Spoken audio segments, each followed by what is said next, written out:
great! Onigiri, you're a genius! Oh, brother, here we go. We've got a good view of the tree from this window. Let's throw these sharks through and knock the sandwich out. Oh, that's actually not a bad idea. Don't thank me. Thank Onigiri, the greatest, coolest, awesomest person to ever roam this whole earth. Throwing in 3, 2... Watch out! Whoa! Man, what is wrong with you? Sorry, you were holding a shard of glass. Those things could be really sharp. God, why do you want to ruin everything so badly? I just thought we were having fun. I sure am glad I'm not gonna get impaled with a glass shard. Yeah, me too! Hey, look, it hit the tree. It's heading back towards us. Should we move? Probably. Ah! Clapboard! Oh my gosh, Clapboard, are you all right? I didn't want you to get hurt. Stupid, stupid, stupid, stupid. I just want my sandwich back. We've got a good view of the tree from this window. Aw, man, it's stuck up there. Let's just climb up there with our arms. Where's my garbage? Don't worry, Clappy. We'll come up with something.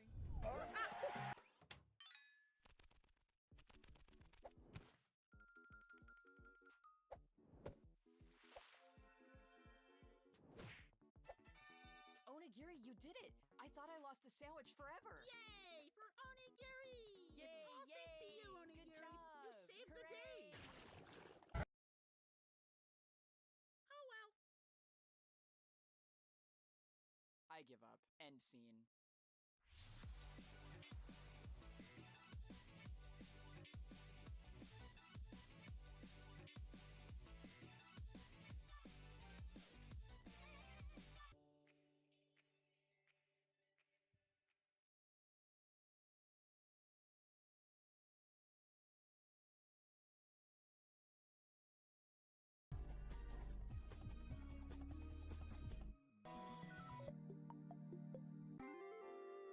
Galera, hoje o Piores Comerciais vai ser um pouco diferente. Ao invés de reagir um comercial de várias empresas, vamos usar uma empresa com vários comerciais. Mano, se tu acha que a Ivete Sangalo é a rainha da publicidade, é porque você não viu Roberto Alves da Stars Chic. É claro que eu não vou reagir tudo porque, pô, o tamanho de comerciais que tem no YouTube é maior que o Burj Khalifa. Mas eu peguei os melhores piores deles. Daqueles que te fazem chorar sangue. Só de olhar isso já temos um bom...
Tu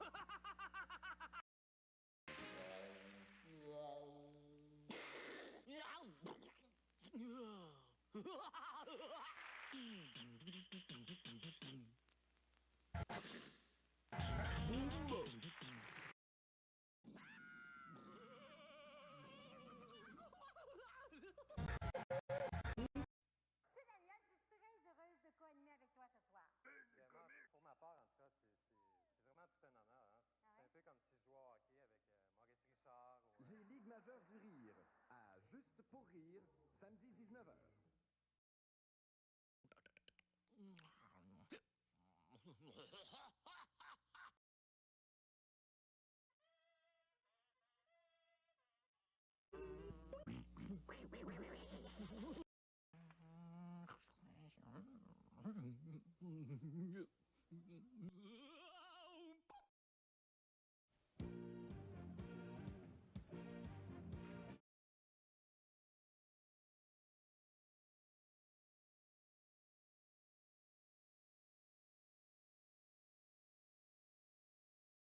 We're going to talk about an artist by the name of Koya4Arts because they got caught tracing AI, and the way they got caught is wild. Okay, we'll just go into this. I'm going to show you their art in a different way because everything now of their pages, everything has been deactivated, gone.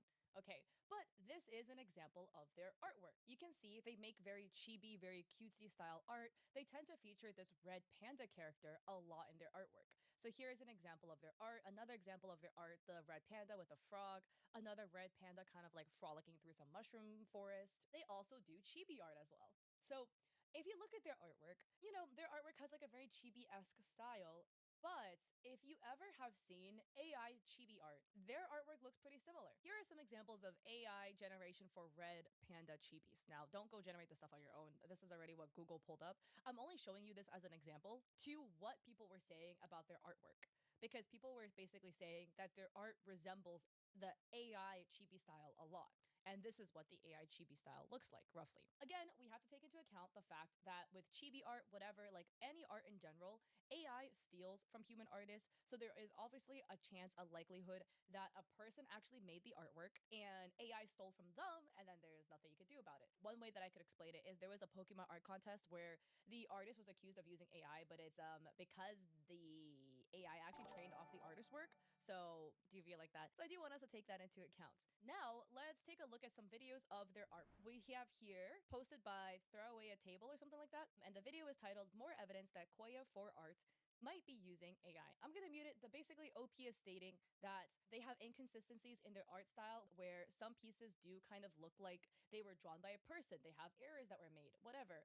Whereas other pieces that they've made looks really clean, really good. And it's kind of like, oh, the inconsistency is kind of odd. So we can see here, and they have a screen recording of their page. So this is what their Instagram page looked like, obviously, before being gone. This is an example of their artwork. They made a piece by Mimikyu, another piece that they've made. So this is a red panda-esque piece. They made some boba artwork. And what OP was also pointing out is the fact that in their old artwork, they tend to use a lot of this like shine. You can see here, this bear also has that sort of like shine highlighting detailing. And then for all the red panda pieces, or almost all of them, they basically have a very different art style. That shine is completely gone. The way they render is very differently. And again, look, people can change their art style. Just because you used to draw with like a heavy highlight and you suddenly don't, doesn't mean you used AI. But it's just suspicious that it's mainly only the red panda pieces that kind of have that, because you can see here, it reappears again. So that's what OP was saying. Here we have another person by the name of Paw Girl Mimi, who posted this video that says Koya4Art doesn't trace AI in quotes. So one is the hands being wonky. The fingers are most definitely very wonky here. Again, if we give benefit of doubt, potentially some people, artists, you know, everybody messes up hands. That's totally normal. If you trace AI, you might not have any knowledge of how hands are supposed to look like, and you heavily rely on tracing AI. So therefore, when AI draws hands all fucked up, you will too, because you were tracing. Here we have another piece where again, the hand looks really wonky. As in, this finger and the thumb are really close together. Again, we could give benefit of doubt. Maybe they're just bad with drawing hands, right? Let's continue looking at their other art. They also do these human chibi styles. And here, one thing they're indicating that could be traced AI is the odd neck, as in the line art. It probably is really thick here, but really thin here. This one, I would say, is pretty Again, kind of benefit of doubt, people draw with different varying line weights. Here we have the red panda again, more indication that it's traced AI. So a lot of people were feeling like it was traced AI. You could argue it's circumstantial. It's kind of like this looks a bit suspicious, but maybe benefit of doubt, right? There's more because, oh boy, a bunch of people then started calling Koya out, making example videos on how it could have been traced. So here we have a TikTok user by the name of Crispy Taters. The caption reads, "How do those AI tracing videos look to an artist?" Now, you can kind of see the meme is that, oh, they drew a sketch so that it looks normal enough because, oh, look, I made a sketch and now I'm drawing based off of the sketch. So of course I didn't trace any AI because, yeah, I made a sketch. Yeah, I just did some line art, of course. Right? And this video is kind of memeing on that. This is what makes it suspicious. They're kind of blocking in everything. And this is Koya's art process. Now, obviously, this is not Koya's video, but before Koya deleted their videos, which I should have saved, man, but I was traveling, so I was busy. They draw like this. So they will draw like a cutout of where the shadow should be, and then they would color the cutout in afterwards with the shadow, which some people do draw like that. You rarely find people draw like that, though. Very, very, very rare. Not impossible, though. Here we have another video by TikTok user Floppy Floppy Floppy Flop 0. Caption, "Proof that Koya for Arts uses AI." And here, okay, I think I probably should have showed this video first, but this is an example of Koya's old speed paints. Did we see that? We can back this up. Look at how they draw in the eyes and the mouth. If you were to draw like that, where it's like an outline, you would have to redo it over and over and over again, no? Like, you don't get it perfectly on the first try. You might get lucky and a couple of elements, like maybe one eye is perfect on the first try, you get lucky with that. Not everything. Like, look at how they draw the mouth. How do they even do the frog sketch? They draw an oval and then immediately everything else of the frog is just perfect. Now, some people might argue, oh, it's a chibi style, so it's like simpler to draw. Personally, as somebody who does draw the chibi style, you do gotta redo it a couple times. You know, you might get lucky first attempt for like a face, but I don't know. Not like everything. I think this is interesting. You see how they draw the handle for the umbrella? It kind of looks like they traced initially to draw the umbrella handle and then realized, wait, it doesn't look right, and they had to redo it. So here's a new speed paint that they made, okay? Look at the speed paint. They draw in a sketch, then they do another sketch to like fake it. For some reason, they raised the sketch up a little bit, but didn't raise the original sketch. And then, wait, I'm so confused as to what's happening here. They made a sketch, and then another sketch, and then they made a third sketch that looks really different from the first two, but closer to how the AI art piece would look like. And then they refined the sketch again. Dude, nobody sketches like this. Like, normally when you sketch, you like refine the sketch afterwards, but you can still see the essence of the original sketch. This looks like they drew 4 different sketches slightly on top of each other in slightly different locations. And then suddenly the face becomes super different again. The caption reads, "They know how to draw, they just choose to fake the AI ones as their own." No hate to this person, they're clearly insecure about their art and resort to faking that they draw AI images so that they can feel better about their own art. And then here is another user. This is Party Shrimp talking about this, where the video caption reads, "Yes, this is AI, just not the way you think." Here you can see some more examples of Koya's artwork. Again, bottom left, we have that red panda walking through the mushrooms. But as you can see, some of the pieces look quite suspicious, especially this dog one looks very AI. So Party Shrimp writes, "I'll be using Koya's art in quotes because it's a great example." So here we have the wedding piece with the red panda and a panda. At first glance, this looks exactly like AI. But when you look closer, it looks human. The line art is wobbly and the colors make sense. As you can see here again, yeah, some of the line art isn't quite even, right? They have thin line art here, it gets a little thicker here. The caption reads, "It's still AI. I pulled this image from Google and I'm gonna show you how I think Koya does this. It's easy to trace over the drawing and then add in a sketch layer when people ask for proof. Where I think they fool people though is with the coloring. Some AI tracers actually have a bit of skill they use when getting their coloring stage. That and the clean line art is what makes people confused.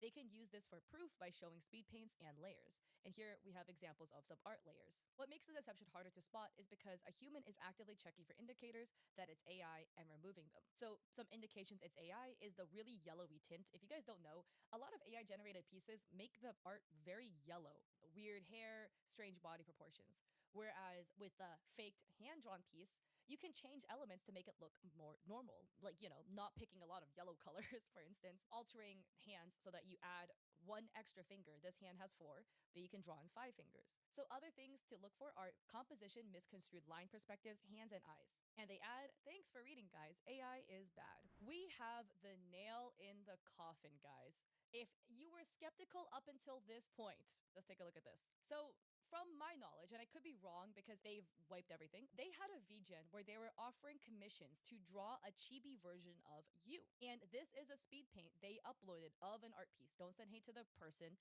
They likely had absolutely no idea.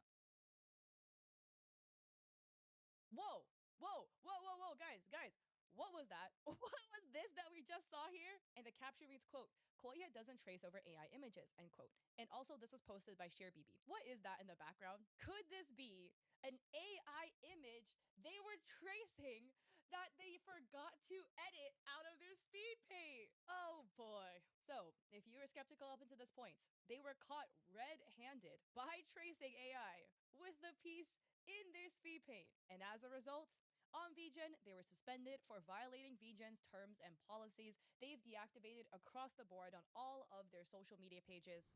This one is honestly so wild because they tried everything under the sun to make it look like they legitimately drew their pieces. They tried everything. They tried faking the speed paints. They mixed it in with their actual artwork so that maybe you get a little confused, etc. And that's the end of that. Don't send hate to them. It's just absolutely wild that this situation, very up for debate up until this point, led to this conclusion. And the saddest part at the end of the day is the fact that Koya can draw. They clearly have pieces they've made legitimately. If you scrolled all the way back down their account, you can see those pieces. They can draw. They have the talent to do so. They still, for some reason, resorted to AI, which is just asinine. It's one thing if you absolutely lack the talent to do so. That's still not excusable in my opinion. But the fact that you can do it and you just chose not to is even more asinine. What are your thoughts with the whole Koya situation? Honestly, getting caught because you toggled on the AI layer you were tracing is wild. Anyways, if you like this video, I appreciate it. If you like and subscribe, don't forget to check me on Etsy. I sell digital art over there.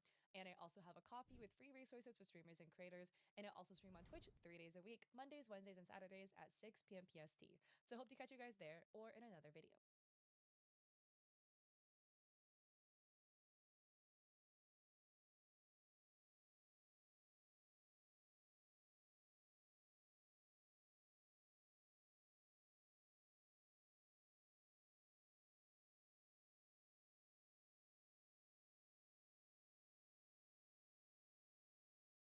E aí pessoal, bom, no vídeo de hoje a gente vai falar sobre algumas emissoras de televisão que não existem mais, foram vendidas, passaram para as mãos de outras pessoas e com isso trocaram de nome, programação e viraram outras emissoras. Isso já aconteceu com diversos canais de televisão, então bora lá ver isso comigo.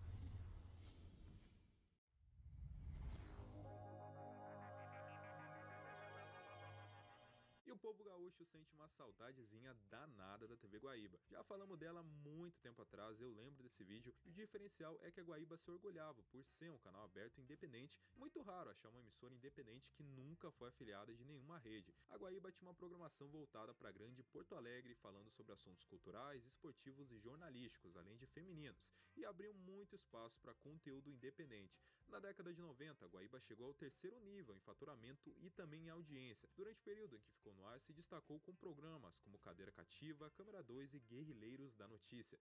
Flávio, não entendi. O balde oferece um curso e avisa que a gente pode perder dinheiro. Não entendi. Para que serve o curso, então? Inesquecível também eram os enlatados da Transtel. Eles eram exibidos no Guaíba Documenta. E a emissora aproveitava muito bem o dinheiro gasto nisso, viu? Faziam questão de exibir os créditos até o último segundo. Na Guaíba também havia a sessão série e até leilão a emissora passava, com alguns artefatos bem interessantes. Tá vendido esse aqui?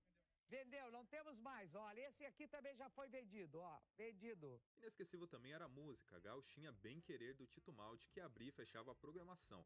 Tá, mas o que aconteceu com a Guaíba? Pra você que não é do Rio Grande do Sul, a Record tinha uma afiliada chamada TV Pampa. A Record bem que tentou comprá-la, mas o dono Otávio Gradê nem tchum, não quis. A Record então acabou comprando a TV Guaíba mesmo por 100 milhões segundo estimativas, juntamente com as rádios e o jornal Correio do Povo. A Pampa acabou recorrendo à Rede TV. A Record obviamente não quis mais levar adiante a TV Guaíba, mudou toda a programação e a transformou em uma emissora própria. Eles investiram 4 milhões na compra de equipamentos, pois os da Guaíba eram meio velhos. Contrataram 50 jornalistas, enfim. Porém, segundo a Folha, a audiência da emissora cresceu muito pouco após as mudanças. A Record ia muito mal de audiência em Porto Alegre.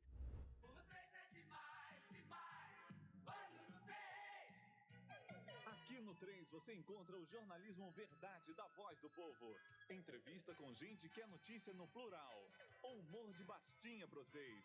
Opinião e debate com o canal Jovem. Qualidade, eficiência e dedicação. Essa vinheta com esse coro aí ao fundo era exibida pela TV Potengi lá do Rio Grande do Norte. Eles inauguraram a danada bem no dia 7 de setembro de 1990, no feriado da Independência do Brasil. Olha só o dia escolhido. Quem tava em casa aproveitou e assistiu a inauguração. Ou não, né? Vai ver, tava dormindo, afinal era feriado. O canal pertencia ao Geraldo Melo e a Potengi era afiliada da Bandeirantes. Cobriu muitos eventos da região, tinha seus telejornais próprios, mas a crise virou a emissora do lado avesso. A balada pobre da Potengi ficou tão mal das pernas que chegou ao ponto de se desfazer dos próprios equipamentos. Em 2007, o Johnny Sade, presidente do grupo Bandeirantes, se tornou sócio do canal. Eles compraram a Potengi. Hoje ela é Bandeirantes Rio Grande do Norte. Fica aí de curiosidade, o reflexo do logotipo da emissora lembra muito da Globo por alguma razão.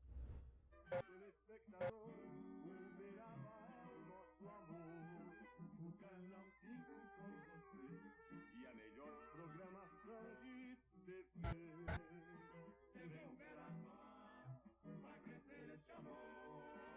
Essa vinheta toda animada em preto e branco marcou a saudosa TV Uberaba Canal 5, que sem papas na língua dizia que tinha a melhor programação de TV.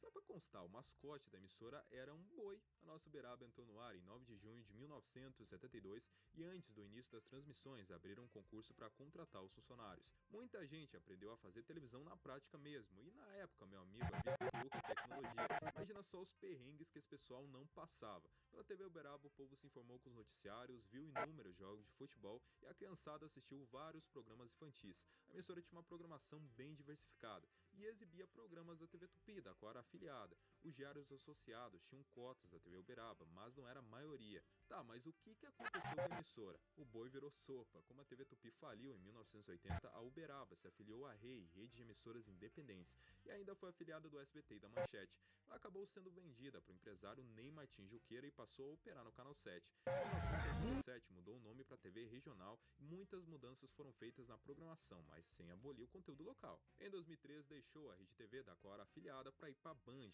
Em 2008 a Regional foi comprada pela Bandeirantes e hoje é a TV Bandeirantes Triângulo.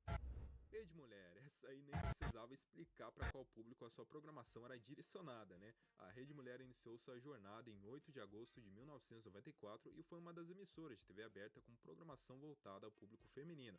Com esse nome só podia ser, né? A programação era gerada em Araraquara. O fundador foi o Roberto Montoro, que foi um dos antigos executivos da Globo. A Rede Mulher foi criada muito por conta do sucesso que fazia a Rádio Mulher.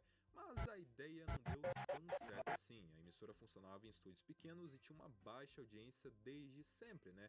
Não havia muita gente assistindo, apesar do grande empenho dos profissionais e da boa vontade da direção em oferecer uma programação diferente e interessante. Logo começaram a vender horário e a Universal acabou se interessando. Tem algo aí e comprou a estação. E olha, bem ou mal eles deram uma levantada na emissora. A Rede Mulher passou a ocupar as antigas instalações da Record na Avenida Miura e recebeu novos equipamentos. Mas também riscaram vários programas da grade e mandaram um monte de gente embora. Enfim, gastaram uma tonelada de dinheiro. Eles continuaram tocando a Rede Mulher por mais alguns anos. Havia na programação Mestre Cuca, Cozinha Light, Estilo Saúde, Fato e Verdade e vários programas. Programação, infelizmente, interessava poucas pessoas, a audiência era bem baixa. Chegou num tempo em que o Grupo Record já tinha em mente a Record News e pensou: se a gente tem a Rede Mulher, por que não usá-la, né? A emissora então rodou e no lugar dela lançaram a Record News lá em 2007. Record essa que existe até hoje. E olha só o que nós temos aqui. A RBS TV é uma afiliada da Globo no Rio Grande do Sul e também estava presente em Santa Catarina. E eu falei estava, isso porque não tá mais. O grupo RBS sempre foi um grupo muito forte e importante e eles acabaram vendendo as emissoras de SC. Parecia que estava tudo bem por lá até a década de 2010, quando o conglomerado passou a ser investigado pelo Ministério Público. Aí começaram a mandar muita gente embora e logo em seguida começou a pipocar notícias aqui e ali de que queriam passar para frente as emissoras de Santa Catarina. E eles negavam. Não, imagina, isso não é verdade. Em 2016, eles acabaram vendendo as operações de Santa Catarina para Carlos Sanches, do Grupo NC, e para o Lírio Parisotto. Durante o RBS Notícias do RS, foi ao ar uma reportagem informando. O Grupo RBS anunciou hoje em Florianópolis a venda das operações de televisão, rádio e jornal em Santa Catarina. Os novos proprietários são dois dos maiores empresários do país. O investidor gaúcho Lírio Parisotto, que tem participação em empresas de diversos setores, e Carlos Sanches, que comanda um dos maiores laboratórios farmacêuticos do Brasil. Após o anúncio, o Grupo RBS divulgou uma carta aberta aos catarinenses em que agradece o apoio do público e dos colaboradores ao longo de 37 anos no estado. A carta relembra a ação da RBS em momentos dramáticos como as enchentes e em causas da comunidade como a duplicação da BR-101.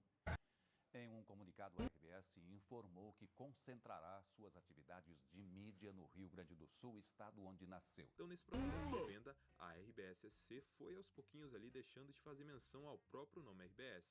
Era notório isso nos microfones que passaram a levar só o logotipo da rede nos encerramentos dos telejornais e por aí vai. Engraçado é que o telejornal deles se chamava RBS Notícias. Isso não tinha como esconder, né? No dia 3 de maio de 2017, eles lançaram durante o Jornal do Almoço uma votação para que o povo ajudasse a escolher o novo nome da emissora e das outras empresas. As opções eram as seguintes: DNC, Ligue e NSC. A RBS TV em Santa Catarina vai mudar de nome para ser ainda mais sua. Que nome você quer para a sua TV? DNC, Ligue, NSC. Acesse aminhatv.com.br e vote. Faça parte dessa escolha. Essa TV é sua. Esse nome também é seu. A maioria escolheu NSC, os outros, Coragem. No dia 15 de agosto de 2017, foi ao ar o último RBS Notícias em Santa Catarina. E o último RBS Notícias em Santa Catarina vai ficando por aqui. Não percam ao vivo no intervalo de Pega-Pega a mudança de RBS TV para NSC TV.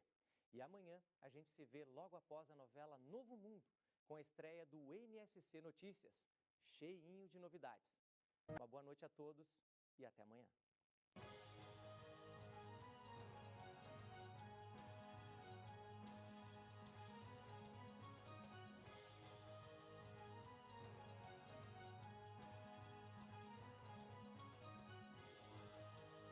Nesse mesmo dia, a NSC TV foi inaugurada por volta das 8 horas e 15 minutos. A Laine Valgas entrou ao vivo no intervalo da novela Pega-Pega, lançando a nova marca.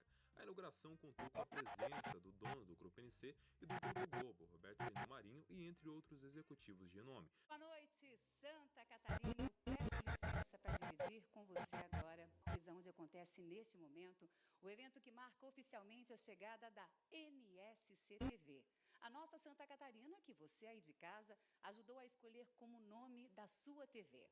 Dentro de instantes, você que nos acompanha e todo o público aqui presente vai conhecer a nova marca. Mas antes... 5, 4, 3, 2, 1...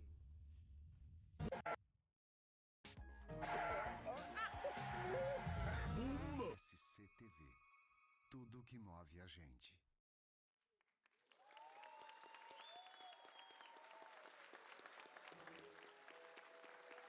No dia seguinte, estreou o NSC Notícias no lugar do RBS Notícias. O Jornal do Almoço continuou se chamando Jornal do Almoço, preservando uma história de anos e um pouquinho da marca RBS. Agora vamos para Belo Horizonte, Minas Gerais. Era lá que ficava a TV Vila Rica. A Vila Rica era uma emissora muito bacana de se assistir. Ela fez sua estreia nos anos 60 e poderia ser assistida no canal 7 VHF. A concessão dela pertencia ao Banco Real. Em agosto de 63, antes de entrar no ar, a TV Excelsior a negociou com Gilberto Faria. Eles compraram um terço da emissora segundo o livro Glória em Excelsior. Seus equipamentos foram adquiridos da Inglaterra pelo Wallace Simonsen Neto, filho do Wallace Simonsen, fundador da TV Excelsior. Que chique, hein? Bom, não demorou muito para que a rede caísse na crise. Em janeiro de 69, segundo o jornal Correio da Manhã, eles venderam a Vila Rica para os jornalistas Rubens Pontes e Vinícius de Carvalho. Infelizmente, a nossa Excelsior acabou tendo um destino bem cruel e fechou as portas. Com o fim dela, a coitada da Vila Rica foi atingida por uma imensa crise. Em 1973, o Jornal do Brasil noticiou que o canal tinha uma das audiências mais fracas de Belo Horizonte. Ela acabou indo parar nas mãos do João Saad da Bandeirantes, sempre ele, né? Na época, a Vila Rica ia muito mal. Eles deram uma reerguida na emissora que teve seu nome alterado para a TV Bandeirantes Minas. Cara, se tem uma emissora que é a definição do meme expectativa versus realidade, é a TV Rio, a segunda. A TV Rio abriu as portas em 1988 e foi criada pelo pastor Nilson Fanini. Já havia existido uma emissora com esse mesmo nome. O Walter Clark, antigo diretor da primeira TV Rio, em uma conversa com o pastor Nilson Fanini, que sugeriu esse nome e acabou encabeçando o projeto.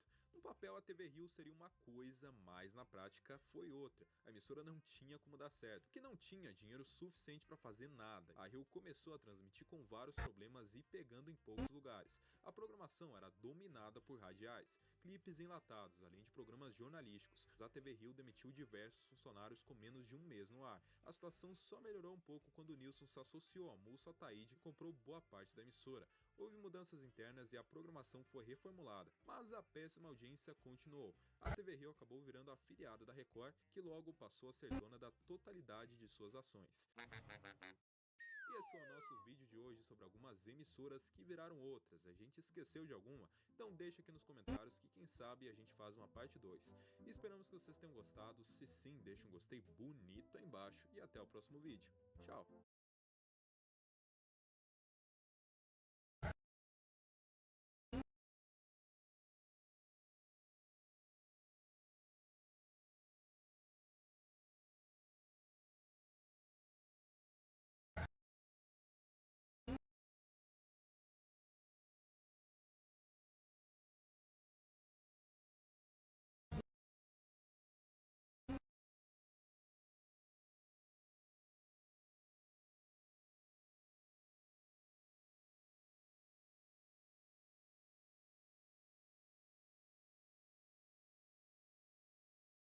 Polêmica. Praticamente todas as emissoras de televisão já tiveram que enfrentar uma ou outra polêmica em sua história. Não adianta. No vídeo de hoje nós vamos ver quais foram essas polêmicas que balançaram as estruturas delas. O Aqui Agora foi um telejornal de grande sucesso do SBT. O único problema é que o jornal não tinha muito limite. No dia 5 de julho de 1993, às 8h30 da noite, eles exibiram imagens de uma garota chamada Daniela Lopes saltando do 7º andar de uma galeria no centro paulistano. A equipe do programa, que estava por perto, gravou a fatalidade por volta das 11 horas da manhã e no mesmo dia a gravação foi exibida. A tragédia rendeu 18 pontos no Ibope para a emissora. A exibição das cenas foi um grande escândalo e chocou os telespectadores. Tanto a emissora quanto o programa foram alvos de críticas da imprensa e de outros segmentos da sociedade. Inclusive a falta de limites da televisão virou tema de muitas discussões. Marcos Wilson, diretor de jornalismo do SBT, foi quem tomou a decisão de exibir as imagens. A emissora, ao menos, avisou os telespectadores que o conteúdo da reportagem seria forte. No ano seguinte, em 1994, o juiz Hernani Coutinho Dantas, da 5ª Vara Civil de São Paulo, condenou o SBT a pagar 1,5 milhões de reais pelo uso indevido das imagens e de danos morais à família da garota. Outro caso parecido rolou com a Record. No dia 10 de abril de 2001, a emissora exibiu uma pessoa tirando a própria. Pois é, isso mesmo. No caso, era um policial militar. A Band tinha as imagens, mas não as exibiu e aproveitou para criticar a concorrente como se não fosse o bastante. No dia seguinte, 11 de abril, a Record ainda repetiu as imagens. Foi um outro escândalo. O Ministério Público abriu um inquérito e puniu a emissora. A Record teve que assinar um termo de ajustamento de conduta e foi obrigada a produzir vinhetas de cunho social e deveria inserir por 2 meses matérias positivas no Cidade Alerta. No dia 13 de outubro de 2008, Lindenberg Alves sequestrou a ex-namorada Eloá Cristina Pimentel e 3 de seus amigos. Começava o sequestro de Eloá e se estendeu por mais de 100 horas e ganhou a atenção das pessoas. O caso se tornou um prato cheio para a mídia em geral, principalmente para as emissoras de televisão, enquanto Lindenberg negociava com a polícia a produção do programa A Tarde é Sua, conseguiu localizar o telefone dele.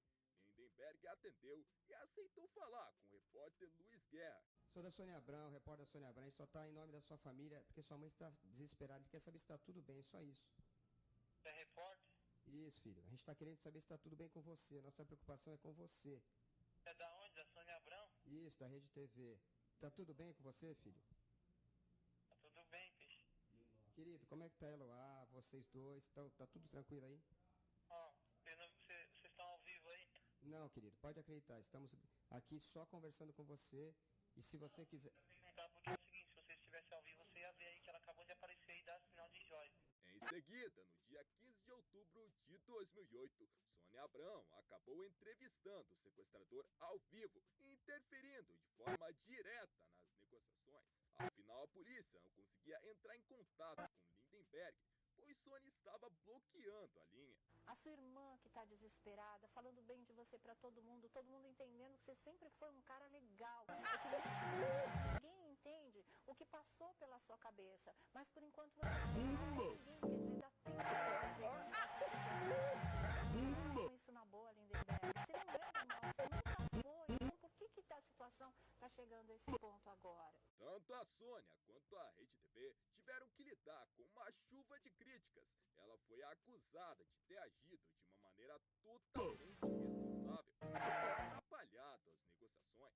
O Ministério Público Federal até moveu uma ação civil pública contra ela. O MPF ainda disse que a entrevista interferiu na atividade policial e colocou a vida de Eloá e dos outros envolvidos em risco. Como se tudo isso não fosse, o programa ainda trouxe um comentarista que falou que esperava que tudo acabasse em pizza e Lindenberg era só um rapaz apaixonado e que ainda ia se casar com Eloá. Vamos falar do que espera o Lindenberg aqui fora. Boa tarde, viu, doutora Ademar? Prazer tê-la aqui novamente. E com a sua experiência nos orientar aí sobre o que vai acontecer daqui pra frente, para que a gente possa ter uma ideia. Bom, claro. eu sou muito otimista, né? Eu espero que isso termine assim em pizza, né? E num casamento futuro entre ele e a namorada apaixonada dele, né? Certo. Ele tá passando uma fase momentânea, né? Como vocês sabem, o desfecho infelizmente foi trágico. Eloá não está mais entre nós. Apesar de todo o burburinho, a apresentadora, no entanto, disse em 2015, muitos anos depois, e não se arrependeu de jeito nenhum de ter feito a entrevista com Lindenberg. Pelo contrário, achou que fez uma cobertura perfeita e que as pessoas não aceitam isso. Por volta de 2005, os programas de maior sucesso da Rede TV eram o Tarde Quente e o Eu Vi na TV, apresentados pelo João Kleber. O problema era o conteúdo do programa, que era bem apelativo e que trazia pegadinhas bem polêmicas, que humilhavam os gays. A bichinha quer que o pedestre ajude a pegar um ursinho dentro da coisa eletrônica. Gravaram dentro de um shopping, olha lá. Em 24 de outubro daquele ano, o Ministério Público Federal entrou com uma ação civil pública pedindo a cassação da concessão da emissora, o que em tese acabaria de vez com a Rede TV. A ação ajuizada em parceria com ONGs que defendiam os direitos dos homossexuais acusavam a emissora de homofobia e de desrespeito aos direitos humanos. Por conta das pegadinhas do programa Tarde Quente, o superintendente jurídico da Rede TV disse: não pode se caçar uma concessão. Postos a conversar,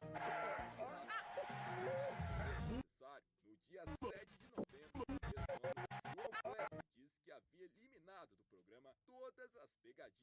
humilhavam os gays. A justiça acabou suspendendo a exibição do programa. No lugar, determinaram que a Rede TV exibisse reprises do noticiário nacional do canal, o Rede TV News, e em seguida que colocasse programas educativos. O MPF também recomendou que a emissora tirasse do ar o teste de fidelidade. Caso a rede não acatasse a decisão, outra ação civil pública seria ajuizada contra ela. Inclusive, a emissora foi proibida de exibir o João Kleber.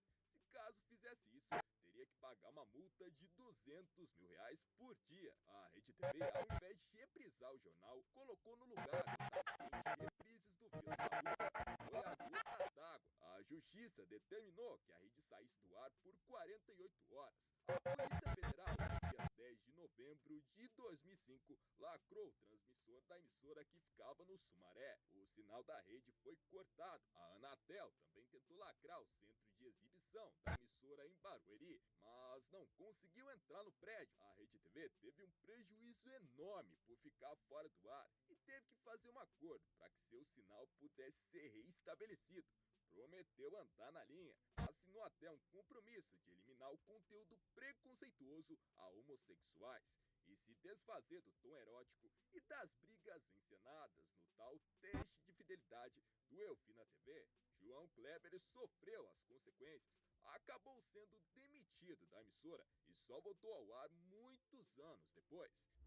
Você sabia que um banco chegou a ser sócio da Rede TV? Em 2000, como vocês sabem, o Rogério Galo, superintendente da Rede TV, foi demitido. Só que um detalhe chegou que a Rede TV havia renegociado uma dívida de 40 milhões com o Banco Rural e havia conseguido um empréstimo de 12 milhões. E quando chegou a um ponto de ruptura, o banco teria comprado quase 10% da emissora. E o pior, revelou ainda que o volume de dinheiro que o banco investia na rede era maior do que os próprios colocavam. Disse ainda que quando a emissora dependia apenas dos investimentos de Amílcar Idalevo e Marcelo de Carvalho, os sócios, as coisas não eram pagas e que o banco ainda controlava o fluxo de dinheiro da empresa. O pior é que ninguém sabia disso. Após a entrevista, o Banco Central abriu uma investigação para averiguar a suposta participação acionária do Banco Rural na Rede TV. Afinal, se o banco realmente tivesse comprado parte da emissora, ele seria obrigado a revelar. O banco desmentiu tudo, disse que não tinha comprado nada.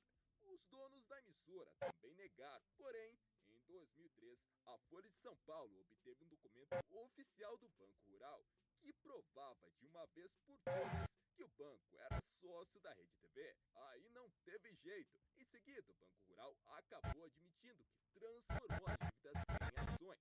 Só que aí rolou uma coisa mais louca. O Rural tentou sair do negócio, tentou vender as ações do canal para uma empresa chamada Mediacred por 18 milhões. O problema é que Marcelo e Amílcar não deixaram, argumentando que não havia informação suficiente sobre quem controlava a empresa ou sua situação econômico-financeira. Começou então uma batalha judicial entre o Banco Rural e a emissora, até que em novembro de 2004, o banco obteve na 16ª Vara Civil de São Paulo o direito de ser excluído da sociedade com a TV Ômega, empresa que administra a Rede TV. Eles ainda alegaram que a rede era mal administrada por Amílcar e Marcelo, de uma maneira que ia inviabilizar o negócio. O banco continuou. Diz que os sócios da emissora construíram uma empresa paralela chamada Mídia TV Comercial para receber o faturamento da sociedade. A Rede TV retrucou, disse que o banco estava tentando fugir das suas responsabilidades e deveres de sócio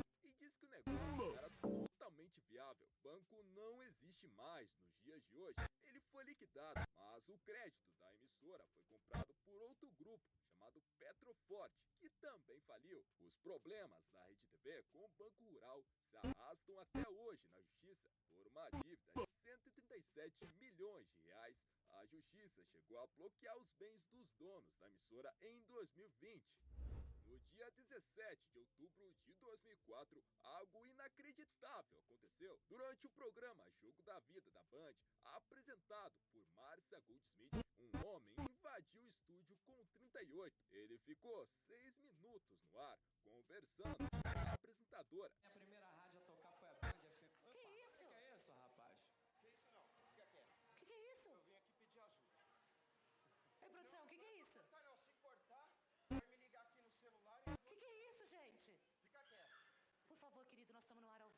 nós vamos te ajudar. Por favor, tá? Por favor, eu vou te dar toda a atenção que você quiser. Você quer que eu tire o programa do ar? Não, vai ficar no ar. Eu quero que se tirar do ar... Tá bom. Você precisa de uma ajuda nossa? Disse que a ex-mulher não o deixava ver suas filhas e que queria uma chance de reconciliação. Ele também pediu para que a transmissão não fosse cortada. Segundo a emissora, o homem havia procurado um mês antes a produção do programa e pretendia participar de um quadro em que tentaria se reconciliar com a sua ex-mulher. A produção chegou a recusado a ter qualquer contato com ele. Sendo assim, a emissora disse que não podia deixá-lo participar do quadro. O homem foi levado ao 34º DP, foi preso. Ele recebeu o apelido dos colegas de cela de Bandeirantes. Bom, o problema é que muita gente achou que tudo não passava de uma armação da Band e da apresentadora. Em uma entrevista, Márcia disse que isso era bobagem, que onde já se viu uma situação tão constrangedora ser objeto de uma brincadeira no programa. Além de tudo aquilo, daquele drama que eu vivi e que não foi só naquele momento, que foi durante um tempo, até conseguir superar, né? Até hipnose eu fiz, eu sofri o ataque da imprensa, gente. Vocês não acreditam. Com exceção da sua... Toda a imprensa atacou, dizendo que aquilo era uma montagem do programa, que aquilo era falso, que era uma mentira, sabe? Então imagina você já estar sofrendo pelo estresse psicológico daquele momento, ainda está sendo atacada. Sim, eu sei, eu deveria ter processado esses jornalistas, né? Essa turminha do mal, que não via as evidências, né? Delegado, viu que uma emissora de televisão ia compactuar numa coisa dessa, tão grave, arma, né? Mas, sabe, gente, eu sei que é absurdo, mas falaram. No dia 12 de outubro de 1995, a Record exibiu um programa onde um pastor chamado Von Helder chutou a imagem de Nossa Senhora Aparecida. Isso aqui, ó, olha só, meu amigo, olha só, aqui, ó, isso aqui não funciona aqui, ó, isso aqui não é santo coisa nenhuma, isso aqui não é Deus coisa nenhuma, R$500, meu amigo, isso 5 salários mínimos, custa no supermercado essa imagem, e tem gente que compra. Agora, se você quiser também um santo, uma santa mais barato, você encontra até por 100. O episódio aberta, um dos maiores Nossa Senhora Aparecida durante um programa religioso transmitido pela TV Record ontem em São Paulo. A primeira reação partiu do altar da Basílica de Aparecida.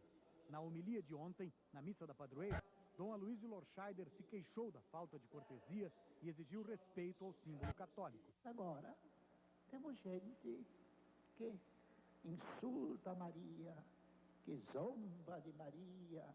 Será que nós vamos tornar tão ridículos e tão ingênuos de que nós não somos capazes de ultrapassar uma imagem? O chute poderia criar um grande problema para a emissora, uma vez que o Decreto-Lei 236 poderia cassar a concessão dela. A imagem da Record ficou bem prejudicada na época, segundo a própria imprensa. O juiz Célio Geraldo Magalhães, da 13ª Vara Criminal do Rio, determinou ao chefe da Polícia Civil a abertura do inquérito policial contra o bispo, e um deputado estadual encaminhou ao Ministério das Comunicações um pedido de cassação da concessão da TV Record, baseando-se no fato da emissora estar desrespeitando o Código Nacional de Comunicação e Constituição Federal, propondo discriminação. Durante todo o dia, inúmeras pessoas telefonaram para jornais e emissoras de TV protestando contra a atitude do pastor. No dia 16, o próprio Edir Macedo, em pronunciamento de 5 minutos na Record, falou por telefone no exterior e pediu desculpas aos católicos e criticou Sérgio Von Helder, dizendo que ele havia agido igual uma criança. O Ministério das Comunicações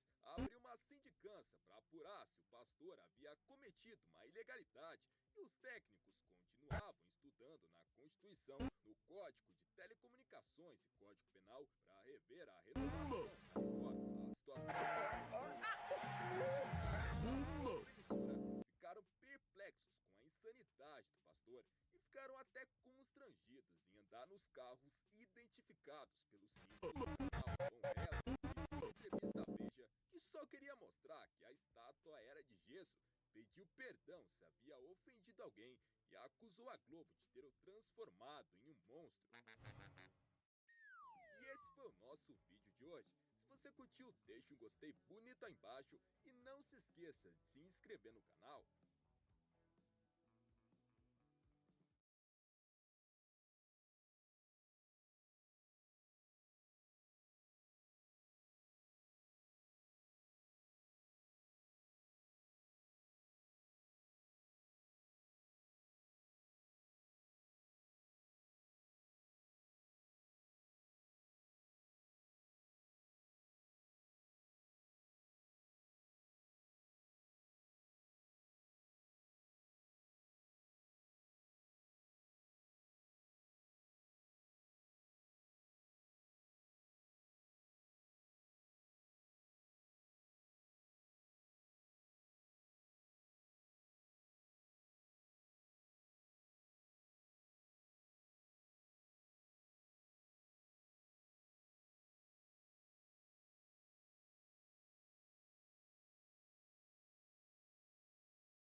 No vídeo de hoje, a gente vai ver as tretas e os barracos entre as emissoras de TV.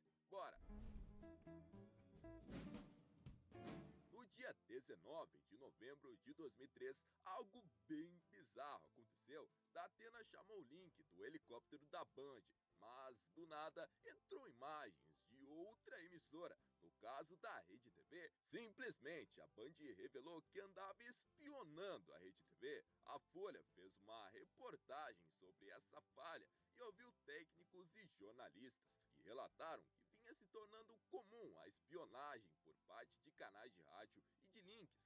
A Band então culpou a concorrente, dizendo que a Rede TV é quem tinha interferido no canal em que ela ocupava, algo que a Rede TV negou. Enfim, uma jogou a culpa pra cima da outra, mas a espionagem rolou mesmo.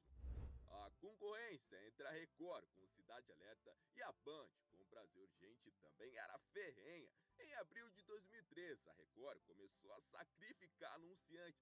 Isso porque ela costumava perder audiência pro Brasil Urgente na época. Mas essa briga por audiência chegou a ir parar na polícia. Em 23 de junho de 2003, o Milton Neves, da Record, registrou um boletim de ocorrência no 36º Distrito Policial, alegando que havia sido ameaçado de morte pelo Datena, do Brasil Urgente. Durante o prêmio Super Cap de Ouro, o Datena subiu no palco, cumprimentou 1 a 1, mas pulou a Milton. Depois ele deu uns passos à frente e sussurrou em seu ouvido: "Se você me chamar de novo de cachorro louco no ar, eu acabo com você, te arrebento, te destruo, te quebro." Mauro Naves, repórter da Globo, e Oscar Schmidt teriam apartado a briga. Datena disse na imprensa que também havia sido vítima e que Neves havia o agredido verbalmente, que chegou até mesmo a segurá-lo pelo terno. Neves contou ainda que procurou Datena, pôs a mão no ombro dele e disse que ele era um apresentador brilhante e que não precisava dar aquele triste espetáculo. Datena então teria dito para ele tirar a mão dali. Posteriormente, Datena disse que não queria inimizade com ninguém e que o negócio já havia passado e que ele queria esquecer isso. Eu vou tomar um gole desse refrigerante para ver se eu esqueço os problemas. No dia 7 de dezembro de 1997, a Globo, durante um jogo de futebol entre o Brasil versus África do Sul, prometia que o Domingão do Faustão traria um furo, uma novidade sobre a Xuxa. A notícia era de que a apresentadora estava grávida. Tudo isso servia para turbinar a audiência do Domingão, que naquela época perdia pro Gugu. A Globo só não contava que o SBT entraria no ar minutos antes, justamente para contar ao vivo essa mesma notícia. Um dos hábitos preferidos da Rede TV é falar da Globo, mas vocês já repararam que quando eles exibem alguma imagem de algum programa da concorrente, ela é toda travada, toda defeituosa? Isso tem uma razão. Em 26 de março de 2007, a Rede TV exibiu durante o programa A Tarde é Sua a íntegra do áudio dos últimos 2 blocos do BBB de domingo.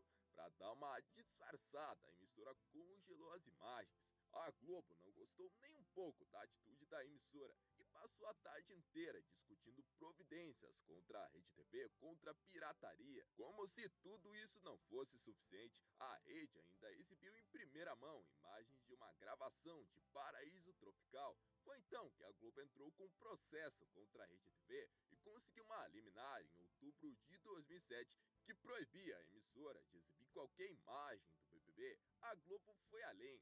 Queria proibir a Rede TV de reproduzir imagens de todos os seus programas e de gravar entrevistas com seus artistas em eventos.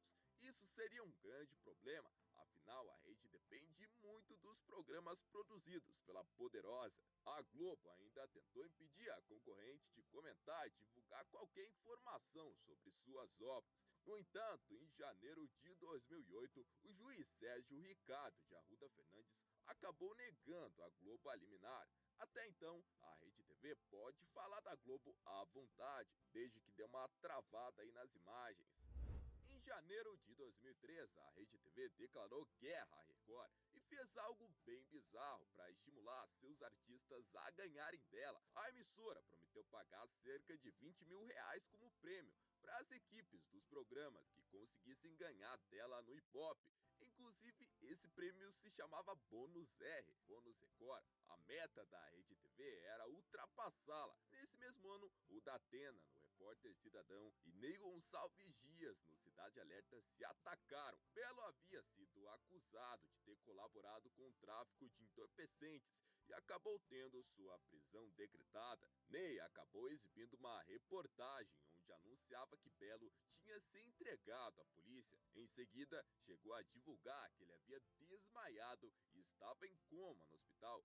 Só que a notícia era falsa. A prisão não havia acontecido. Tudo isso estava vindo de um falso assessor. Datena decidiu desmentir tudo o que foi dito pela Record. Inclusive criticou a concorrente na Rede TV. Mas toda essa treta entre Record e Rede TV tem um início. A Rede TV vinha fazendo muito sucesso com o teste de fidelidade e o programa Canal Aberto. Ambas as atrações eram bem apelativas. A intenção da Rede TV era conquistar o terceiro lugar, deixando a Record para trás. Até que no dia 22 de maio de 2002, a Rede TV abriu fogo contra a concorrente. Eles denunciaram durante o Note a Note da Claudete Troiano que o programa do João Kleber não passava de uma enganação, que o programa Canal Aberto havia armado algumas situações. Entrevistou até atores que haviam sido pagos para interpretar dramas familiares. Num dos casos, um pai acusava o filho de bater na família. Bom, e vocês aí em todo o Brasil devem estar se perguntando por que o Note a Note está fazendo isso, por que a Rede Record está mostrando isso. Primeiro, porque a gente acredita na verdade e a gente trabalha com a verdade. Segundo, porque chega, não dá para aguentar mais, em nome dos vários profissionais sérios da televisão brasileira que passam, às vezes, noites sem dormir. Quantas noites você imagina a Mônica Teixeira não passou sem dormir? Atrás de um caso real. Quantos produtores não viram noite atrás de casos reais, não se esforçam, não trabalham para passar para vocês coisas verdadeiras? E aí fica muito fácil, fica muito simples, né? Dá um dinheirinho aqui, dá um dinheirinho lá, inventa uma mentira, coloca no ar, dá ótimos índices de audiência, ainda sai, né, cantando vitória. Isso é mentira, tem que parar com isso. Tem que valorizar o profissional sério de televisão que passa noites sem dormir atrás de histórias verdadeiras. No mesmo momento, João Kleber rebatia as acusações ao vivo. Uma pessoa que sabe quanto eu lutei na vida, que é o diretor da Rede Record. Eu não acredito que ele tenha feito isso. Eu acredito que tenha sido uma coisa muito mais superior. A Claudete me conhece desde pequeno, sabe que eu sou uma pessoa idônea. E eu vou mostrar para vocês. Eu vou mostrar para vocês o que eu estou falando é verdade. Eu sou uma pessoa digna. A minha equipe é. Se tem pessoas que armaram para me prejudicar, vou engolir na justiça. Eu tô brabo. E chegou a exibir uma matéria desfavorável ao pagodeiro Netinho de Paula, que apresentava o programa Domingo da Gente na Record. No dia seguinte, a Record voltou a tocar no assunto de que o programa era uma armação e continuou repetindo o tema durante a semana toda. João Kleber, nervoso, chamou a apresentadora de traíra e chegou até mesmo a chorar ao vivo, mas negou a armação. Ele disse na imprensa que a Record estava contra a Rede TV porque ele dava ibope. João também prometeu processar a emissora por uso indevido de sua imagem. Ele moveu um processo contra a Record por calúnia e difamação. Já a Rede TV entrou com um processo contra a Record por uso indevido de suas imagens. O programa Casa dos Artistas do SBT fez muito sucesso lá em 2001, tanto que derrotou a Globo. Quem também tentou tirar uma casquinha do sucesso do programa foi a Rede TV. A emissora começou a passar vários trechos dele dentro do TV Fama e do A Casa é Sua. Até mesmo selecionou os melhores momentos do programa. Chegou num ponto em que as atrações da emissora só falavam do programa da concorrente. O SBT descobriu isso e ficou pistola. Eles tentaram notificar a Rede TV por 3 vezes, mas não conseguiram. Alô, você tá me ouvindo?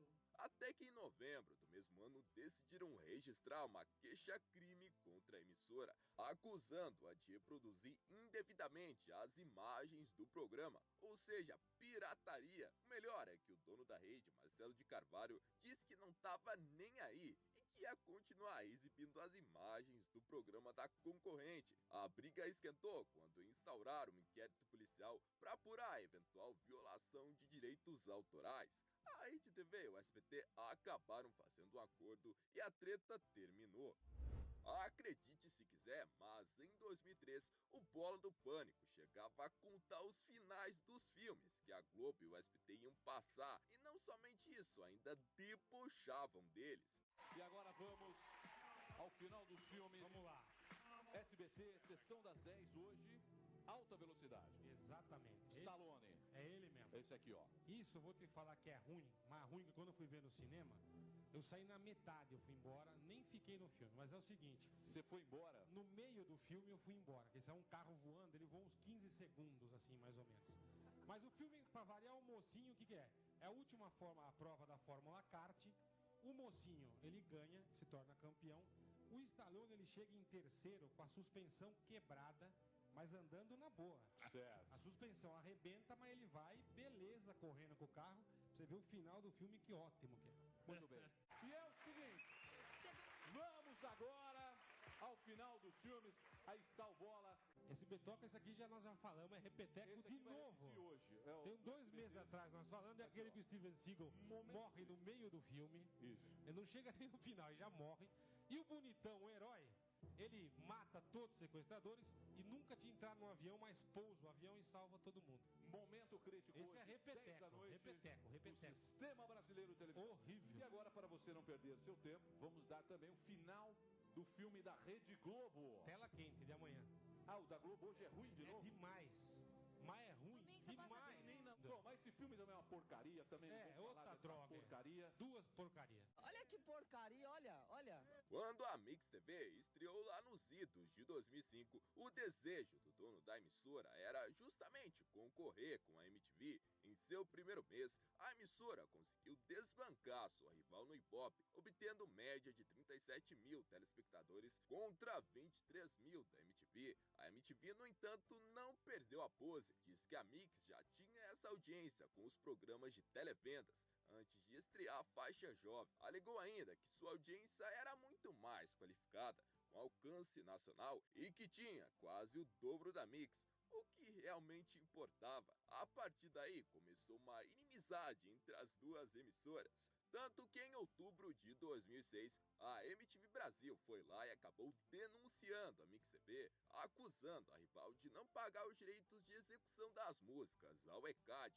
E não foi só a Mix TV não, sobrou também para outra, a Play TV. A MTV chegou até mesmo a calcular quanto que a Play devia pagar, cerca de 2 milhões por ano de direito de sincronização. A Mix começou a assediar o povo da MTV, tanto que tirou de lá a Cris Lobo em 2011. E foi justamente em 2011 que rolou uma cutucada monstra da MTV pra Mix. Tem gente que não é criativa, copia, faz mix por lá.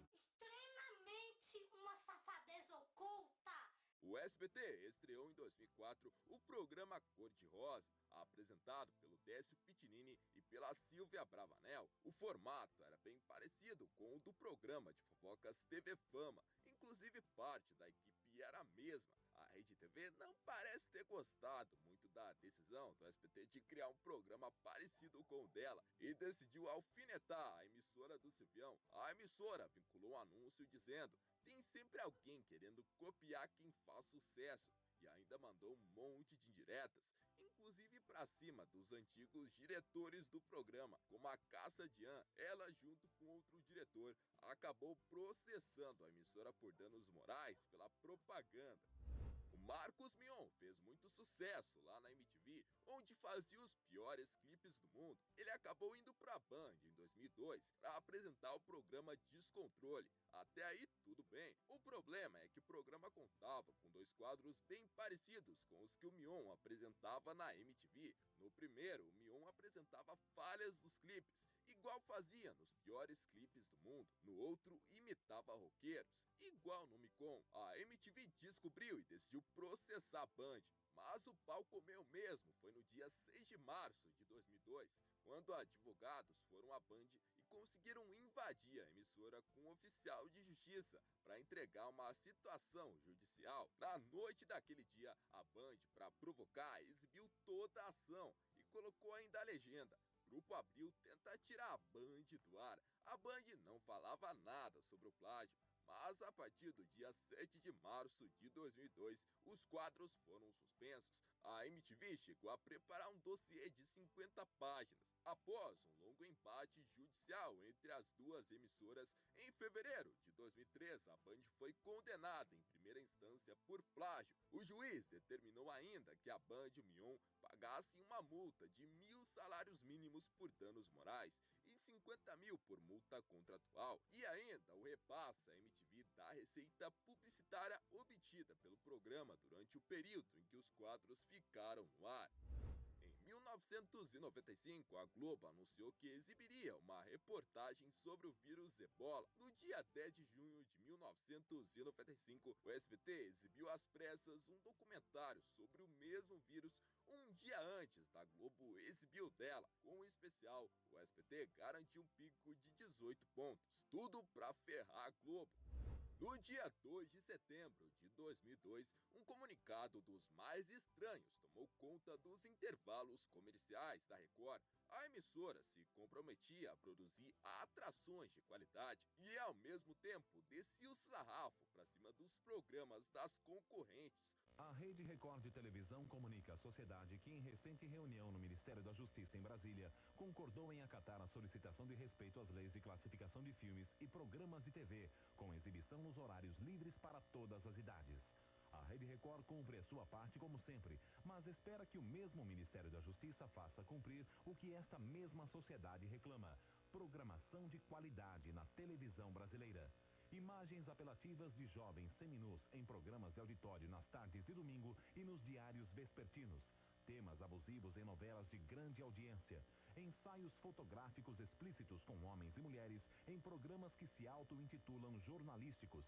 Reportagens forjadas e casos de aberrações, tratando os seres humanos como animais em jaulas para visitação pública. Esta não é a televisão da Rede Record. Nós cumprimos com a nossa parte. E os outros? Vão cumprir? E esse foi o nosso vídeo de hoje sobre algumas tretas bizarras entre as emissoras. Curtiu? Então deixa um gostei bonito aí embaixo e até o próximo vídeo. Tchau!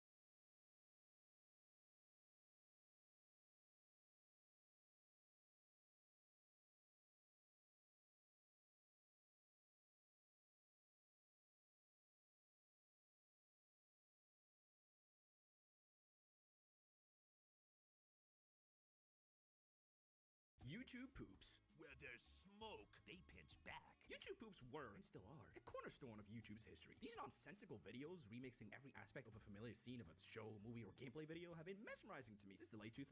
Matter of fact, I kickstarted my YouTube career and initially gained subscribers all through them. There's just something so funny about speeding up voices and slowing them down, applying an abundance of video effects and transitions, or even just reusing the same goddamn sound effects over and over like a maniac. You've definitely watched a few of them before, whether you were actively looking for them or just wanted to watch a normal episode of SpongeBob. You might have even watched a YGP without even knowing. Not anymore. Not on.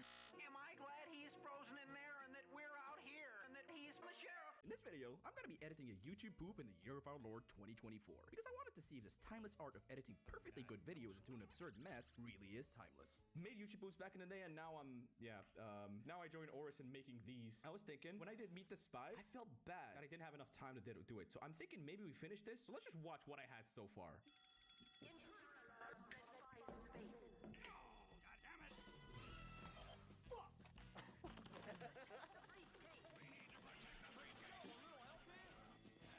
I love that font sound effect.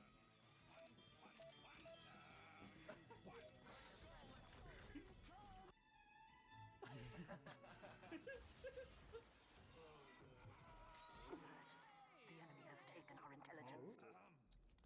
I like men.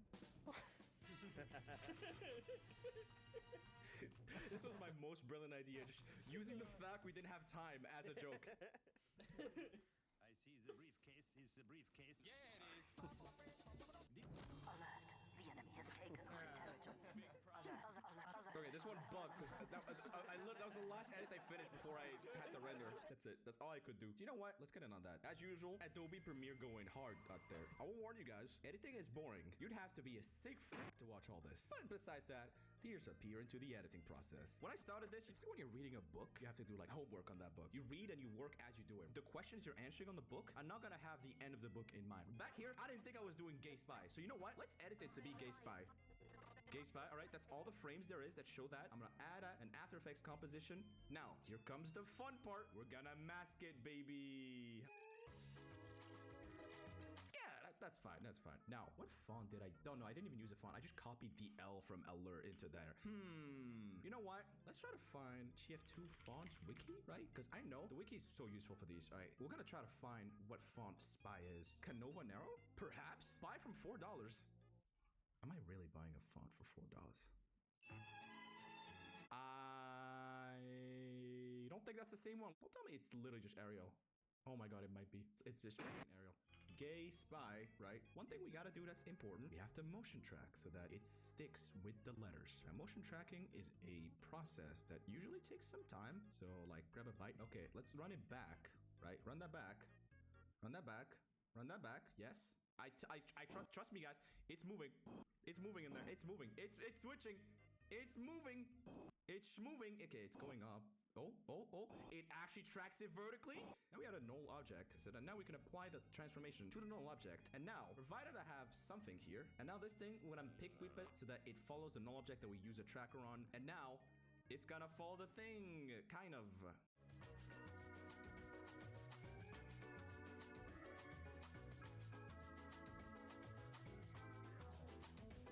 No, I should just redo the motion tracking. Wow, this motion track sucks. Hopefully now this piece of shit software knows that, like, yeah, that's what I'm tracking, baby. All right, cool. It's frozen though. Yeah, it's frozen. Great. And now if you put Gay Spy on here, it's good. It's following it. You may think it looks like ass, but hold on. We're gonna click this little button right here. And now it has motion blur. And now let's get rid of Spy. So now we have just Gay. Let's just adjust it so that the text follows the color of the rest. Now we're gonna make sure it fill colors. We're gonna make sure it's on this. Keyframe it. And it follows it now. Okay, the background is a little funky, especially on this bit. We can adjust that. Don't worry about it. I'm gonna select this. And now, if you have a mask out here and you open the motion tracker, you can actually motion track the mask. Now that this is here, we can invert the mask. So now we have this. Here's one easy way we could do this. We could just color pick the background, but let me do it the fucked up way, right? The fucked up way entails just zooming in a bunch. This is gonna be the bunchiest zoom in, right?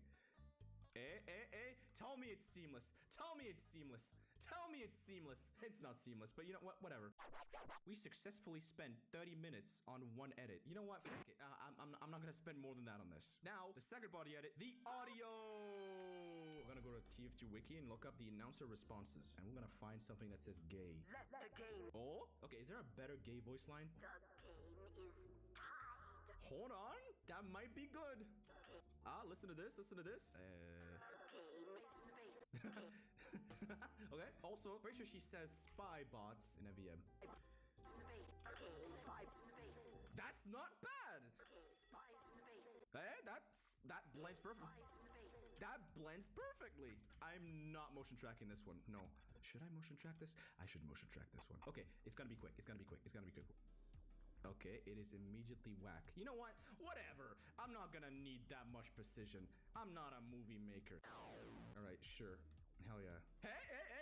That was quick. That was quick. We have the knowledge. Cool. There's something funny we can put right here. We could put the HUD of Team Fortress 2 in there. Yeah. I'm not gonna go in game just to get like heavy shots, you know. Put the building HUD as well. Sure, yeah, whatever. But spy being disguised, hell yeah, it's gonna be this. And you know what? I am not spending 12 seconds on this. Right, whatever. Wow, that looks like ass. And put that at the very end.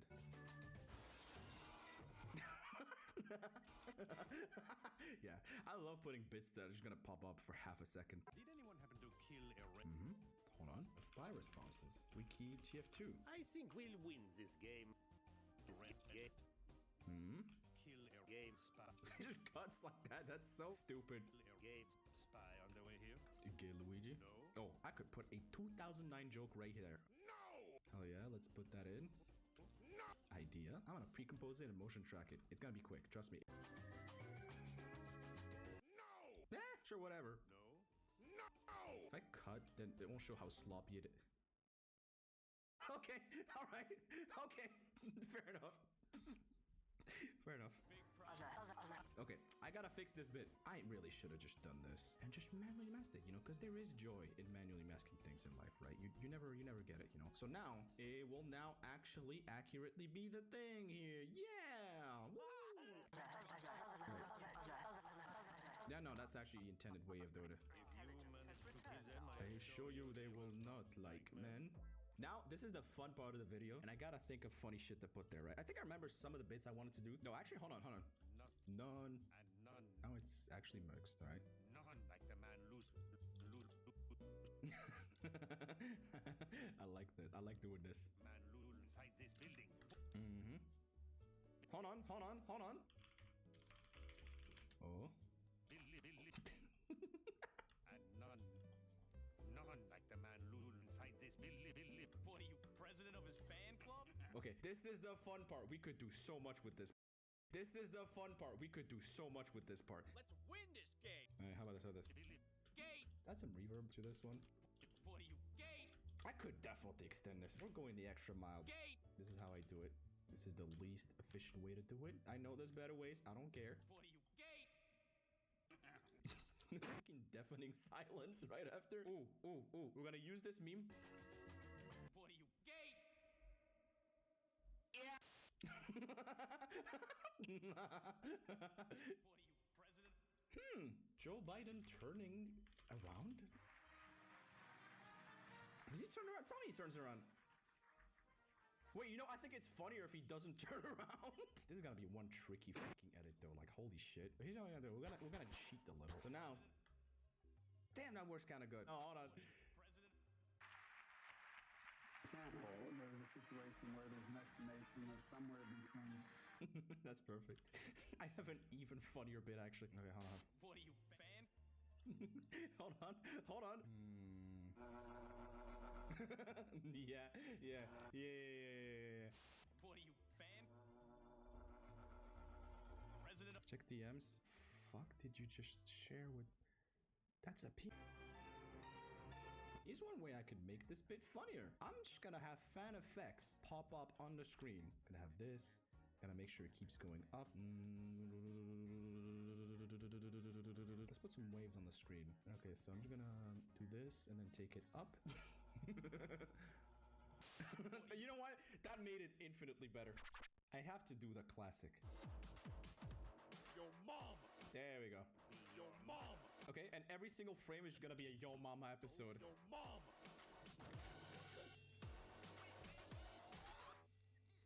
Indeed. We're gonna have so much to work now. Yeah, I can't wait. Okay, corner pin. Wanna pin this one. It's not even gonna fit, but you know what? I'm not going to the effort. Tracker of motion, my old friend. Let's take this. Rotation and scale of the bottom pixel.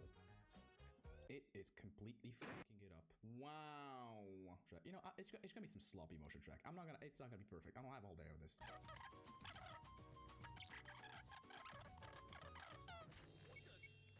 Oh, that doesn't look half bad. Now we gotta do it for the other Yo Mamas.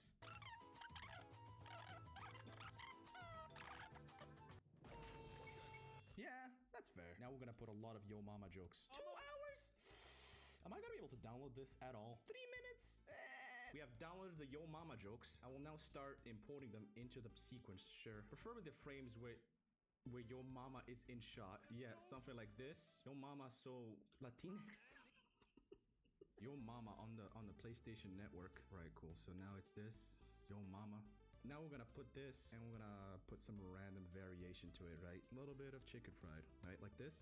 Rotate that bitch on the y-axis and scale that bitch up. Now we could go the extra mile, right? We could pull up the magic bullet looks and add a sepia filter. Something like this, right? Something like this, but not as heavy. Get it? Now in the original, you can clearly see the frame in sight. I want to recreate that just a little bit. There we go, something like this. That is a go-to daddy right there. I did good. Not we. Now, pièce de résistance. I'm gonna put this here. And we're gonna motion track it so it sticks. That's the tiny details that separates a video from a video that's been worked on. You know how it is. Make sure it's on no 11. And now it's motion tracked to the floor. And it says Xbox Live. Indeed. We're making a YouTube poop music video. All right. A few moments later. I give up, actually. What do I put here, then? Damn it, that's brilliant. We should go have me on. That's not that bad of a me. It's one of the recent ones. Me. Okay, what if I put a... Hold on. I don't even know what it sounds like, but whoever does, that'll be funny to them, all right? And now he's here to me. I'm gonna do another old age YouTube poop joke. So listen up, boy. Now, funny bit. Hi, boy. Listen up, boy. Oh, I probably shouldn't look that at. I probably shouldn't look at that on the main monitor, actually. Center cut, set the duration to 1. See? That flows so much better. One moment, one silly Billy moment, one silly Billy moment. Honestly, I want to do this on FL Studio again.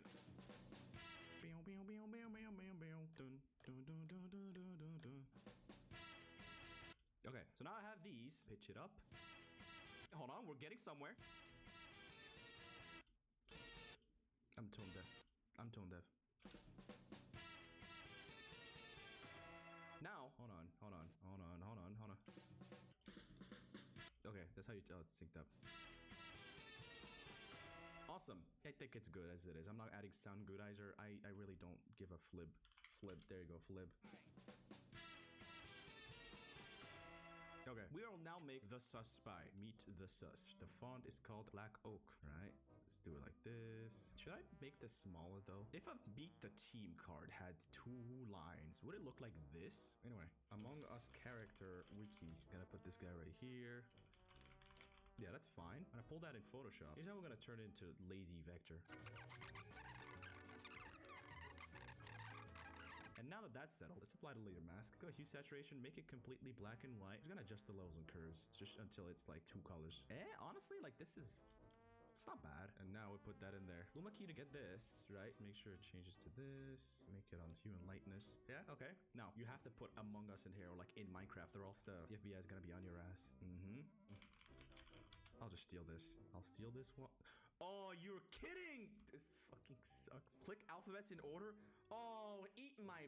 I hate PNG wing. I have an idea.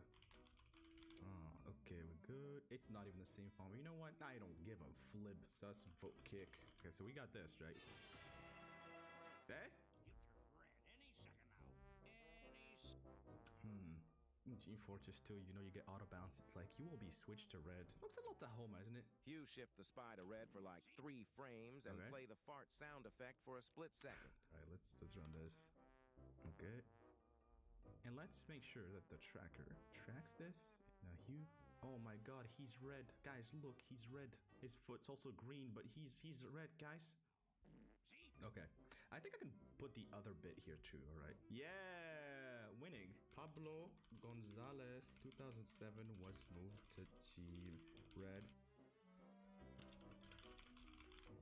Like this. Gonna make this one the red.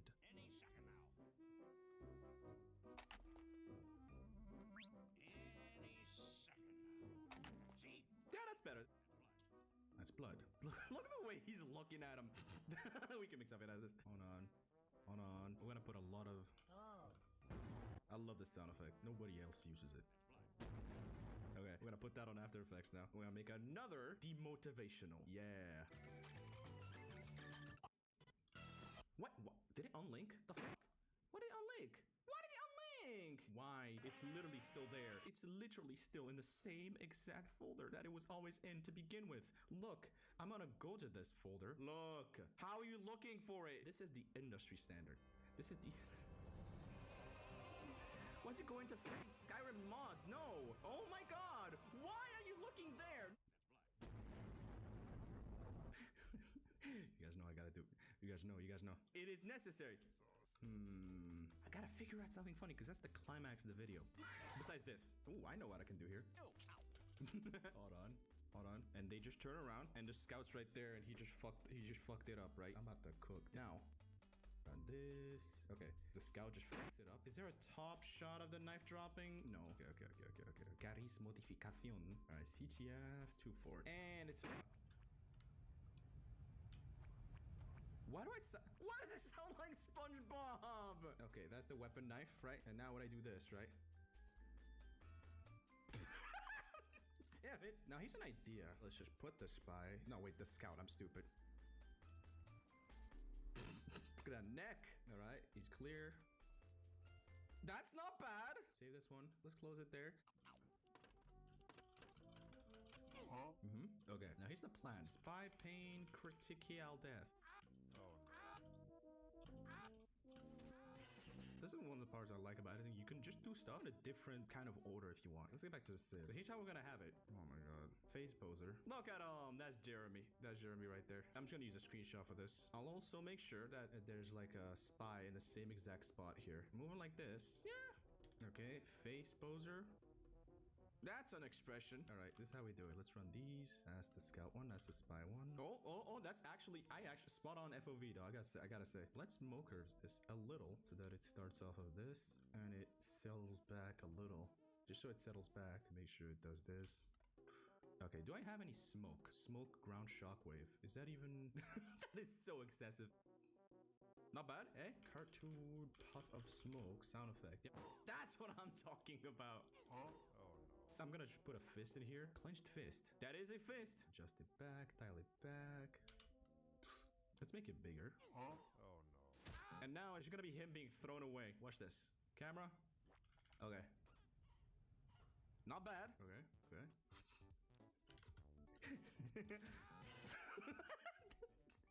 So...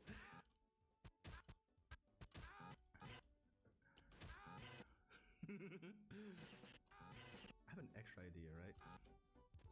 Okay, and we put DBZ punch sound effect, strong punch, right?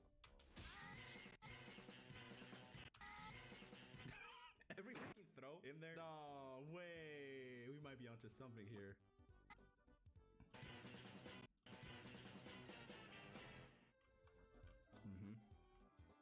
Among Us. Now we're gonna rotoscope and motion track. Now let's just start with a blank slate of just a solid. It's gonna be a little silly. Whatever, this is as close as we'll get it. And now we rotoscope his hand. I love rotoscoping. That looks good. And so now, perfect. Okay, so I can do a bit. First step would be pulling up Gary's nod. That took how long? 28 minutes? Wow. I see the briefcase is for MP3. I kind of like this one. Here's how we're gonna do it. I'm gonna rotoscope this just a butt. Fuck, I'm so good at it. Now let's edit this and be done with it, because this white TP is as good as it gets, baby. This is billion, million, trillion, gorillion views. Alright, ruined me the spy. Exporting this bad boy. It's gotta render. Yeah. Intruder alert. Okay, spies in the base. Oh, god damn it! Fuck! Protect the briefcase. We need to protect the briefcase. No, a little help here.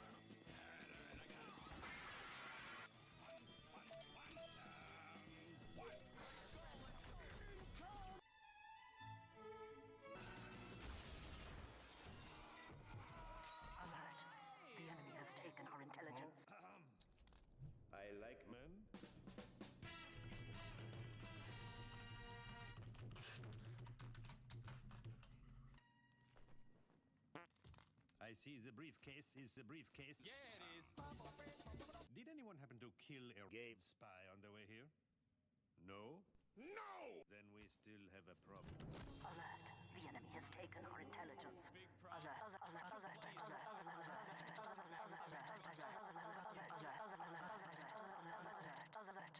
you managed to kill them, I assure you they were not like men.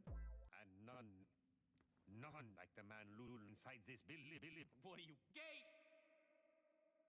Yeah. What are you, president? Estimation of somewhere between 700 billion and a trillion. What are you, fan?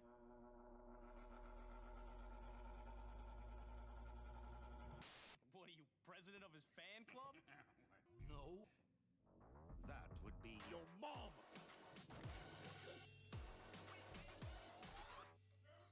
Indeed. And now he's here to me. So listen up, boy. I'm going to pornography. This spy has already breached our defenses. I'm not close. Damn it! Oh, you've seen what he's done to our colics.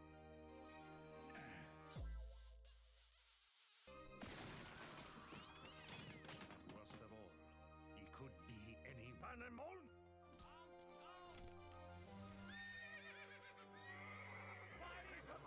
He could be in this very room. He could be you. He could be me. He could even. Whoa, whoa, whoa! What? It was obvious. He's the spy. Watch. He'll turn red any second now. Any second now. See? Red! No, wait. That's blood. Sauce, we still got problem. Big problem. Ow! Huh? Oh no.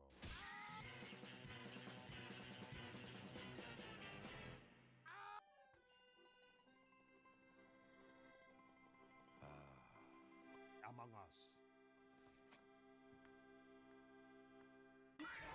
If you enjoyed this, click here to watch another funny video. You can also follow me on Twitch to catch my weekly live streams and join my Discord server. Links in the description.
Promise. What the hell is happening? I'm Spoderman.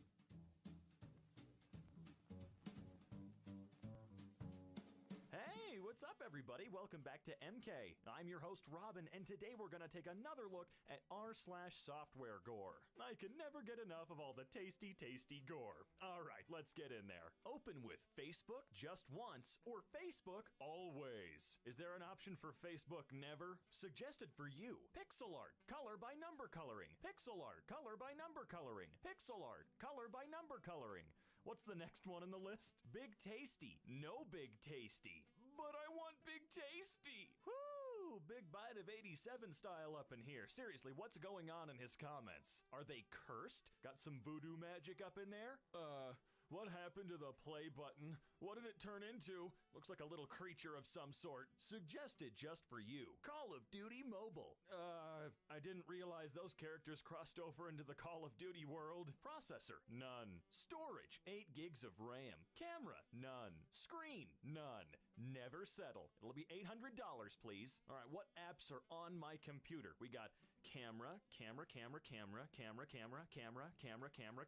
But which one's the real one? Visual Studio Code. I'm not even gonna try to read any of this.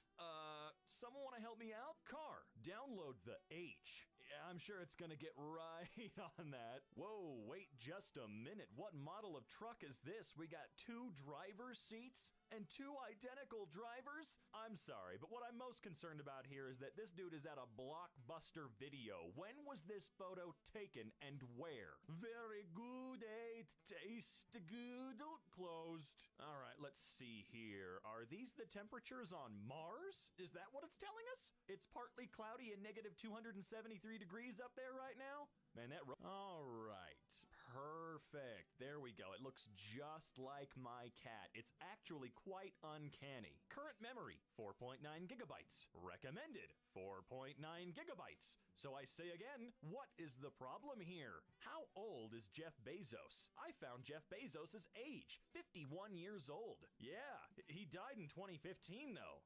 That would make some sense. 1.6 days of delay. Well, you better get talking right now because you've got a lot of ground to cover over the next 1.6 days, huh? That's just me going to the kitchen at 3 a.m. to get some cottage cheese. Father, I crave the cottage. Oh, good Lord.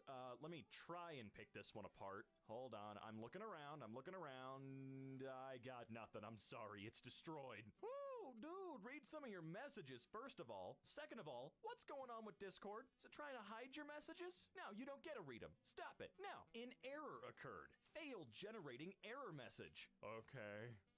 Something's a little messed up here. I just can't quite put my finger on what. Maybe it's this guy's severe lack of chin. Oh God, I can barely read what's going on here. We've got a zipped file. Discord presence. What? What am I looking at? Sponsored session. 5. Okay, team viewer.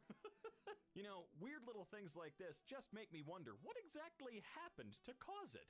Really, I know stuff like this doesn't happen very often, and it's not a recurring problem in a program like TeamViewer, so I'm wondering what happened. I'm helping my brother fix his PC and ran across Baby Obama and his brothers. Excuse me? Oh.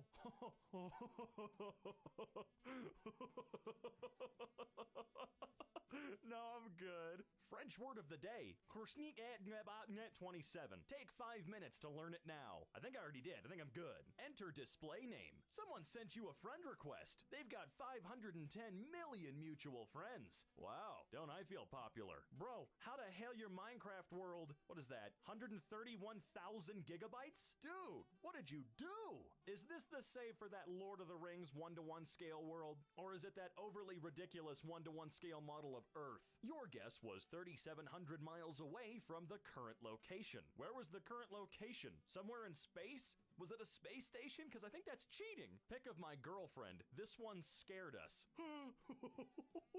Oh, I can see why. Jeez. GimKit Live. I don't know what that's supposed to be, and I don't know what I'm looking at here on the screen, but I know it's not what I'm supposed to be seeing. 985094 is your Google verification code. 7303335. You think that was weird? Why don't you tell me how you would pronounce that string of characters? Now wait just a minute. They never had 2 heads. What's going on? PlayStation app. Finally got all the achievements for my headset. Really? That's impressive. Are there really achievements for the headset? There can't be, right? That wouldn't make any sense. Oh, so it's a photograph of hell. Sorry, you 4. Are a little patience, then helping stay. Us, while our best for you. Can I just get a McChicken? Oh, Jesus. Let's split up, gang. Do you like this, or do you like this? Huh? Make your choice. Do it. QWERTY, but long. Hey, I think your driver is a little bit lost. I don't think he's gonna make it. You might have to find a new one. That's just my assumption, though. Oh my God.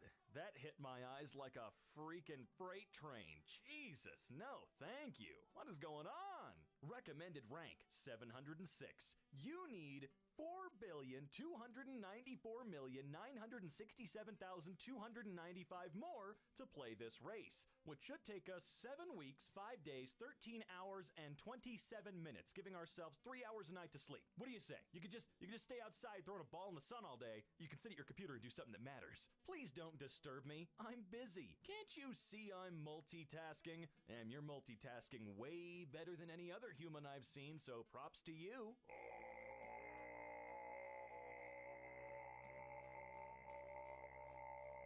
It's the ancient chant of old. Wi-Fi? No. God dang it. Doesn't matter. I have unlimited data. Microsoft Word says nothing. It's 8:06, Friday the 12th of February, and nothing. We're experiencing technical difficulties based on unprecedented scale as a result of the newfound interest in Wall Street bets. We're unable to ensure Reddit's content policy, and the Wall Street bets rules are enforceable without a technology platform that can support automation of this enforcement. Wall Street bets will be back. Object. Okay. Technoblade. Oh my god. You know, this almost looks like this is supposed to be this way. Almost, but not quite. Jesus, there are a lot of people named Wasp in your server that also happen to be the owners of the server that also happen to be playing Terraria at the same time. Okay button not working, press OK to continue. Okay. Now what do we got? Toe passing? I don't want to know what that's supposed to mean. Let's see. Whoo! That's got to be the oldest file known to man, 1783. That's a lot of clouds. Oh man, it's gonna rain. Confirm order here. Wendy's using Ubuntu. Okay, I can dig it. Loading. Please means please. Wow, what a great language app. How to be polite and show respect. In the old days of feudal Japan, a samurai warrior would shout, "You are trying to view Flash content, but you have no Flash plugin." Whoa. That's amazing. Microsoft Word is not responding. Windows is checking for a solution to the problem. I'm gonna go ahead and guess not successfully. I do not have a processor. Well, that seems a little bit incorrect, but whatever, I'll go with it. Oh my god, it's the Bermuda Trapezoid. No, but seriously, that's the most impressive morning run I've ever seen. You even made it across the Atlantic. The Titanic couldn't even do that. Server start. There's already a server running. Sever stop. Command sever stop not found. Server stop. There isn't even a server running. Stupid. My scanner and I had a mutual meltdown at work the other day. Yeah, I can understand that. Some days you just want to call it quits. All right, let's see what kind of sizes we've got. We've got extra, extra small, extra small, extra small, small, small, medium, medium large, large, extra large, extra, extra large, 3XL, 4XL, small, large, Samsung Galaxy Note 9, extra small, large, extra, extra large, 3XL, one size, 1, 2, 24, 5, 3, 4, 10, 12, 28, 29, 30, 30, and 5. I'm gonna go with 2. Translate this sentence. Der Himmel, the sky. Correct solution, the sky. Normally I don't try to read other languages, but that one just seemed like it'd be fun to try. Correct your spelling. Soldier. Grammarly, I think you might be in the wrong here. Something happened. Something happened. Okay, what's gonna happen if I close the window? Portal 2. Steam is not running. You must start Steam in order to play this game. I'll get right on that, thanks. Oh, dude, no! It's drowning! Get the clock out of the water, quick! Man, why'd your computer's language change to runestones? Could not save a copy as C users creep desktop .gif because the. Okay, I'm gonna keep pronouncing that word that way every single time I see it just to make you mad. Preparation time, 20 minutes. Cook time, 20 minutes. Total time, well, you should have finished it 50 years ago. Hey guys, your timetable's a little bit off. Default short title, default short description. Wisparks Xbox? You know what? I can't. The all-new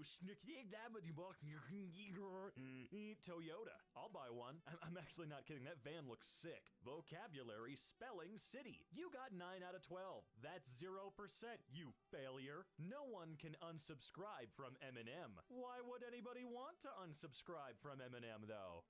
My favorite Lego game trope. Text string error. No valid name entry in character text file. Holy crap, your GPU is, It's a little warm? What in the hell? Is your printer trying to get artistic? 11 out of 10.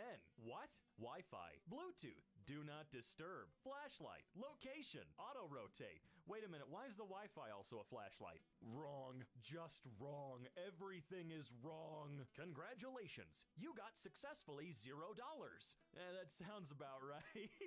Story of my life. Your comment goes against our community guidelines. Comment removed for adult sexual solicitation. Bread. Yeah, I can totally see it. Whoops, that's not quite right. Next time, pick the animal that's walking backwards. Oh, you son of a bitch. That is not fair. Sorry, couldn't save the video. Please try later. Okay, I'm good with that. I can do it later, no problem. Clearly, you're having some issues. Just a quick, breezy 47-minute trip across the ocean, no problem.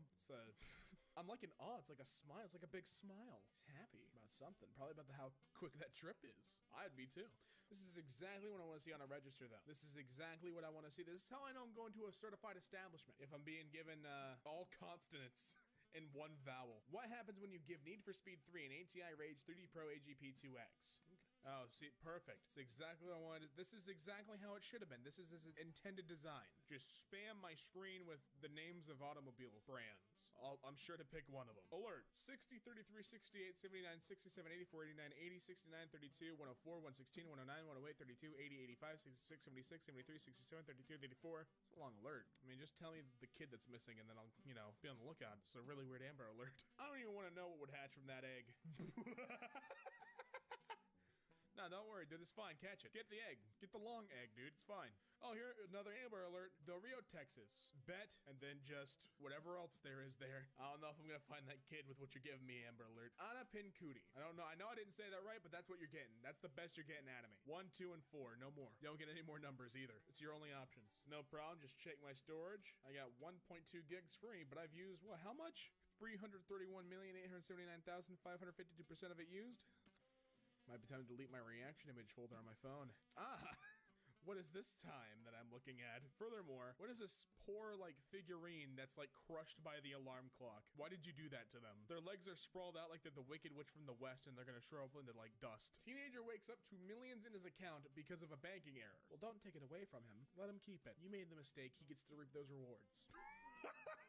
This is straight out of some Half-Life stuff. Walk right out and see the machine glitching out. That's how you know Gordon's on the case. Alright, yeah. You can go to Kanzo, go to Komodo Lago, and then go to, I'm guessing that's hell. I don't know what that one is, but I'm guessing that's hell. And I'm late for my flight. No card. Well, yeah, I haven't inserted it yet. I didn't tab, I didn't insert, I didn't swipe. Of course there's no card. Something ain't right with CJ. He took the acid again. He's going down a downward spiral. Oh, CJ's world is spinning. Please wait while OneNote inserts the D. Yeah? So is that right, OneNote? Don't need to tell me at the dinner first, or are you trying to insert the D? Alright, I'll allow it. I like your style. Right to the chase, huh? Alright, Nakamoto. Whoa! I actually like that. That's kind of cool. I'm always fascinated by the stuff that's graphic design that turns your expectations on their head. I think this stuff is neat. Yes. No one will know the right time. This isn't software gore. This is intentional by a mischievous student, aka me. I did this. Something's wrong with Obi-Wan, but I can't quite put my finger on it. He's built like Rayman. No arms, just hands. This is supposed to be a 1 minute, 5 second long clip. Well, instead you got 512,000. Oh no, instead you got 5,124,095 hours, 34 minutes, and 33 seconds of straight Minecraft mining. And I'll watch all of it. Oh yeah, no, that's that's an epilepsy warning at least. At the very least, that's an epilepsy warning, but that's also my stop. So I'll be going down there shortly. Despacito featuring Justin Bieber, listened to 49 years ago? That's what my great-grandpappy used to listen to. You kidding me? God, he was a believer through and through. This is what I look like when I'm sitting down. It's exactly what I look like. My knees invert and everything. Okay, that's actually kind of freaky. I don't like that at all. This is real software gore. The rest of it's because a lot of it's just funny glitches. This is actually horrifying. This is actually something I wouldn't want to see. This is real. This is real not fun stuff. So am I allowed to go or am I not? Make up your mind, please. I'm a gummy bear, sung by Gummy Bear. The lyrics, I mean, yeah, it's correct. And then we have a video on how to say my name is in French. Sounds about right. Help. Yeah, help with what? What do you need help with? Yeah. Just tell me, I'd be more than happy to. Just tell me what you need. Which of these products would you consider purchasing? Italy, England, Scotland, Ireland, or none of the above? Personally, for me, I'm gonna buy the entire continent of Italy. Or country. Sorry, I'm very tired. Gotten zero sleep. I was literally laying in bed for an hour, counting sheep. I could not sleep, so I didn't. I went to go stream instead. Minecraft Java Edition. Hello, Taker. What's wrong? Is what it looks like. Stop showing me so many frowny faces. I'm already feeling bad that you blue screened. Stop. Oh, now that's real software gore. Just like the weird glitchy screen, this is just like it. That's actual software gore. That's terrifying. I can't tell if the 2011 through 2008 range is correct for the dot placement or if the 2016 to 2012 to 27 downwards is the correct one. Oh boy, that's like an acid trip. That is something. That's like an Eric Andre transition screen. Oh, that is weird. Minecraft the movie. Do you want a 99-cent Minecraft surviving book or do you want a $1,200 Travis Scott action figure? How about both? Dude, I got so much battery. I got 2,825 hours remaining off a full charge. Take that. Review this laptop, Marquez Brownlee. You just have the phone on rotation. I get this with my text messages sometimes. If I have my phone on free rotation and then turn on rotation lock while it's horizontal, it just gets stuck like that until I refresh. Maybe that's it. I don't know. Is that the error? Are you sure that's the error? What am I supposed to do? I'll let you think on that. Yes.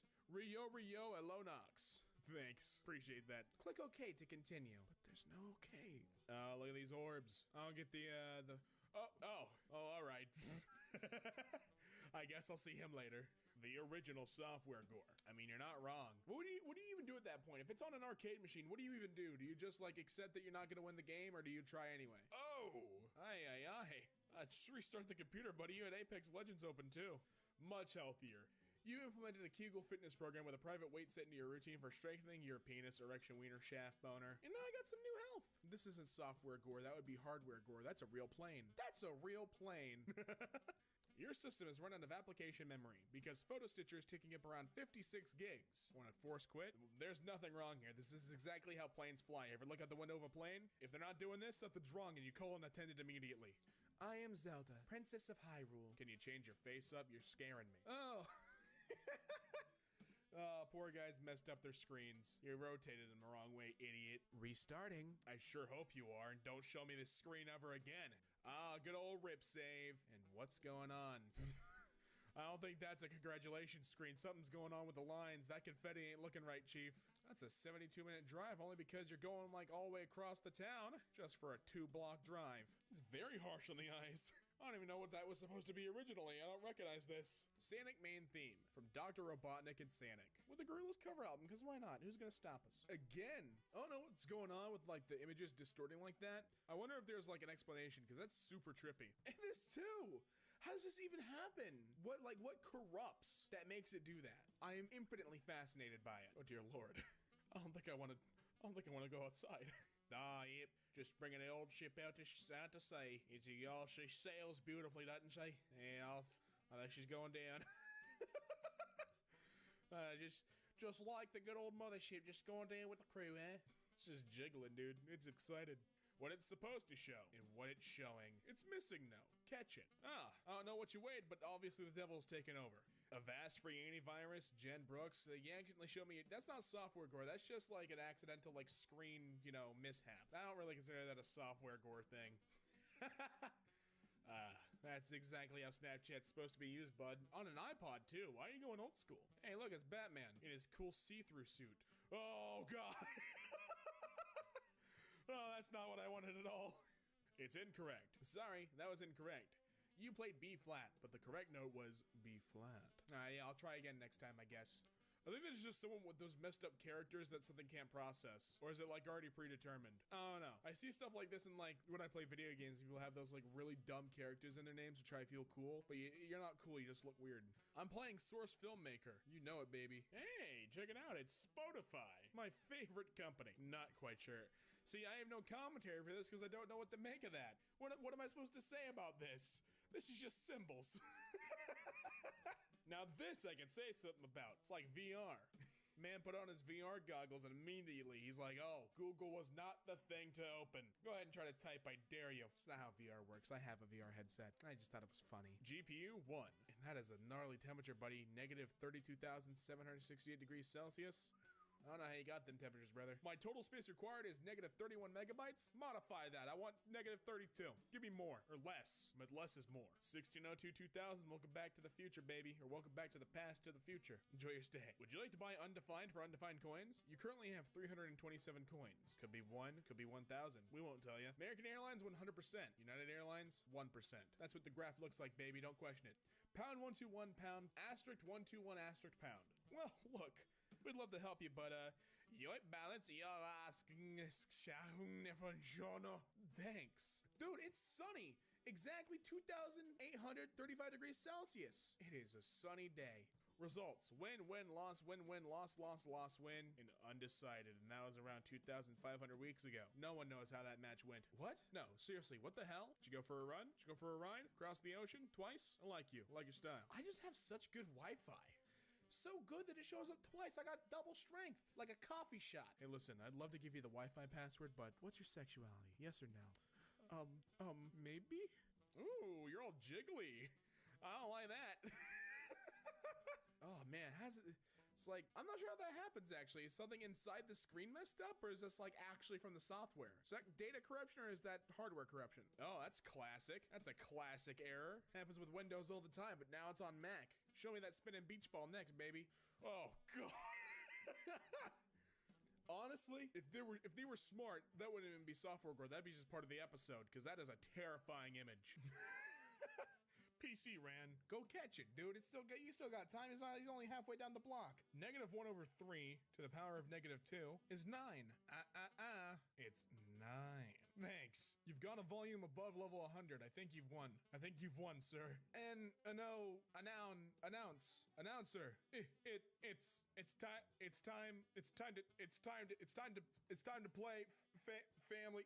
Just wait until the entire screen is filled with words. It decodes a message. You have a mission to do. ADP password change request. Your password will expire in less than days. Really? The Android OS is 1.94 terabytes, and explain to me how I have that much memory on a phone. Ooh, that's freaky. I wouldn't want to see that going down from the subway. You know, but entering a hell house or something. Oh, Discord. Oh my God. I love how the only things you can see are save you for... You can only see I'll save you for later and K. Everything else is like disgusting. How does this even happen? It's not even just Discord. It's your time on the phone. It's the phone. It's not Discord. Why is Banger Meme safe but not the... What? What happened? Take a look at Cruise. Did you mean to switch apps? Microsoft Store is trying to open Microsoft Store. No, I didn't mean it. Take me back. Negative 4 degrees, negative 5 degrees, negative 2 degrees, and then a bone-chilling negative 273 degrees. Bring a jacket. Blah, blah, blah, blah. Blah, blah, blah, blah, blah, blah. Blah, blah, blah, blah, blah. I'm afraid of God. I swear to God, there is nothing else. Thanks, the Baird's roar. Did I say that right? Baird? I don't know. Which of these brands have you heard of? Abortion, economy and jobs, healthcare, immigration, or none of the above? Or you could skip the survey. I think I'll skip the survey. See, you could use that bus for fast travel if you unlock the location.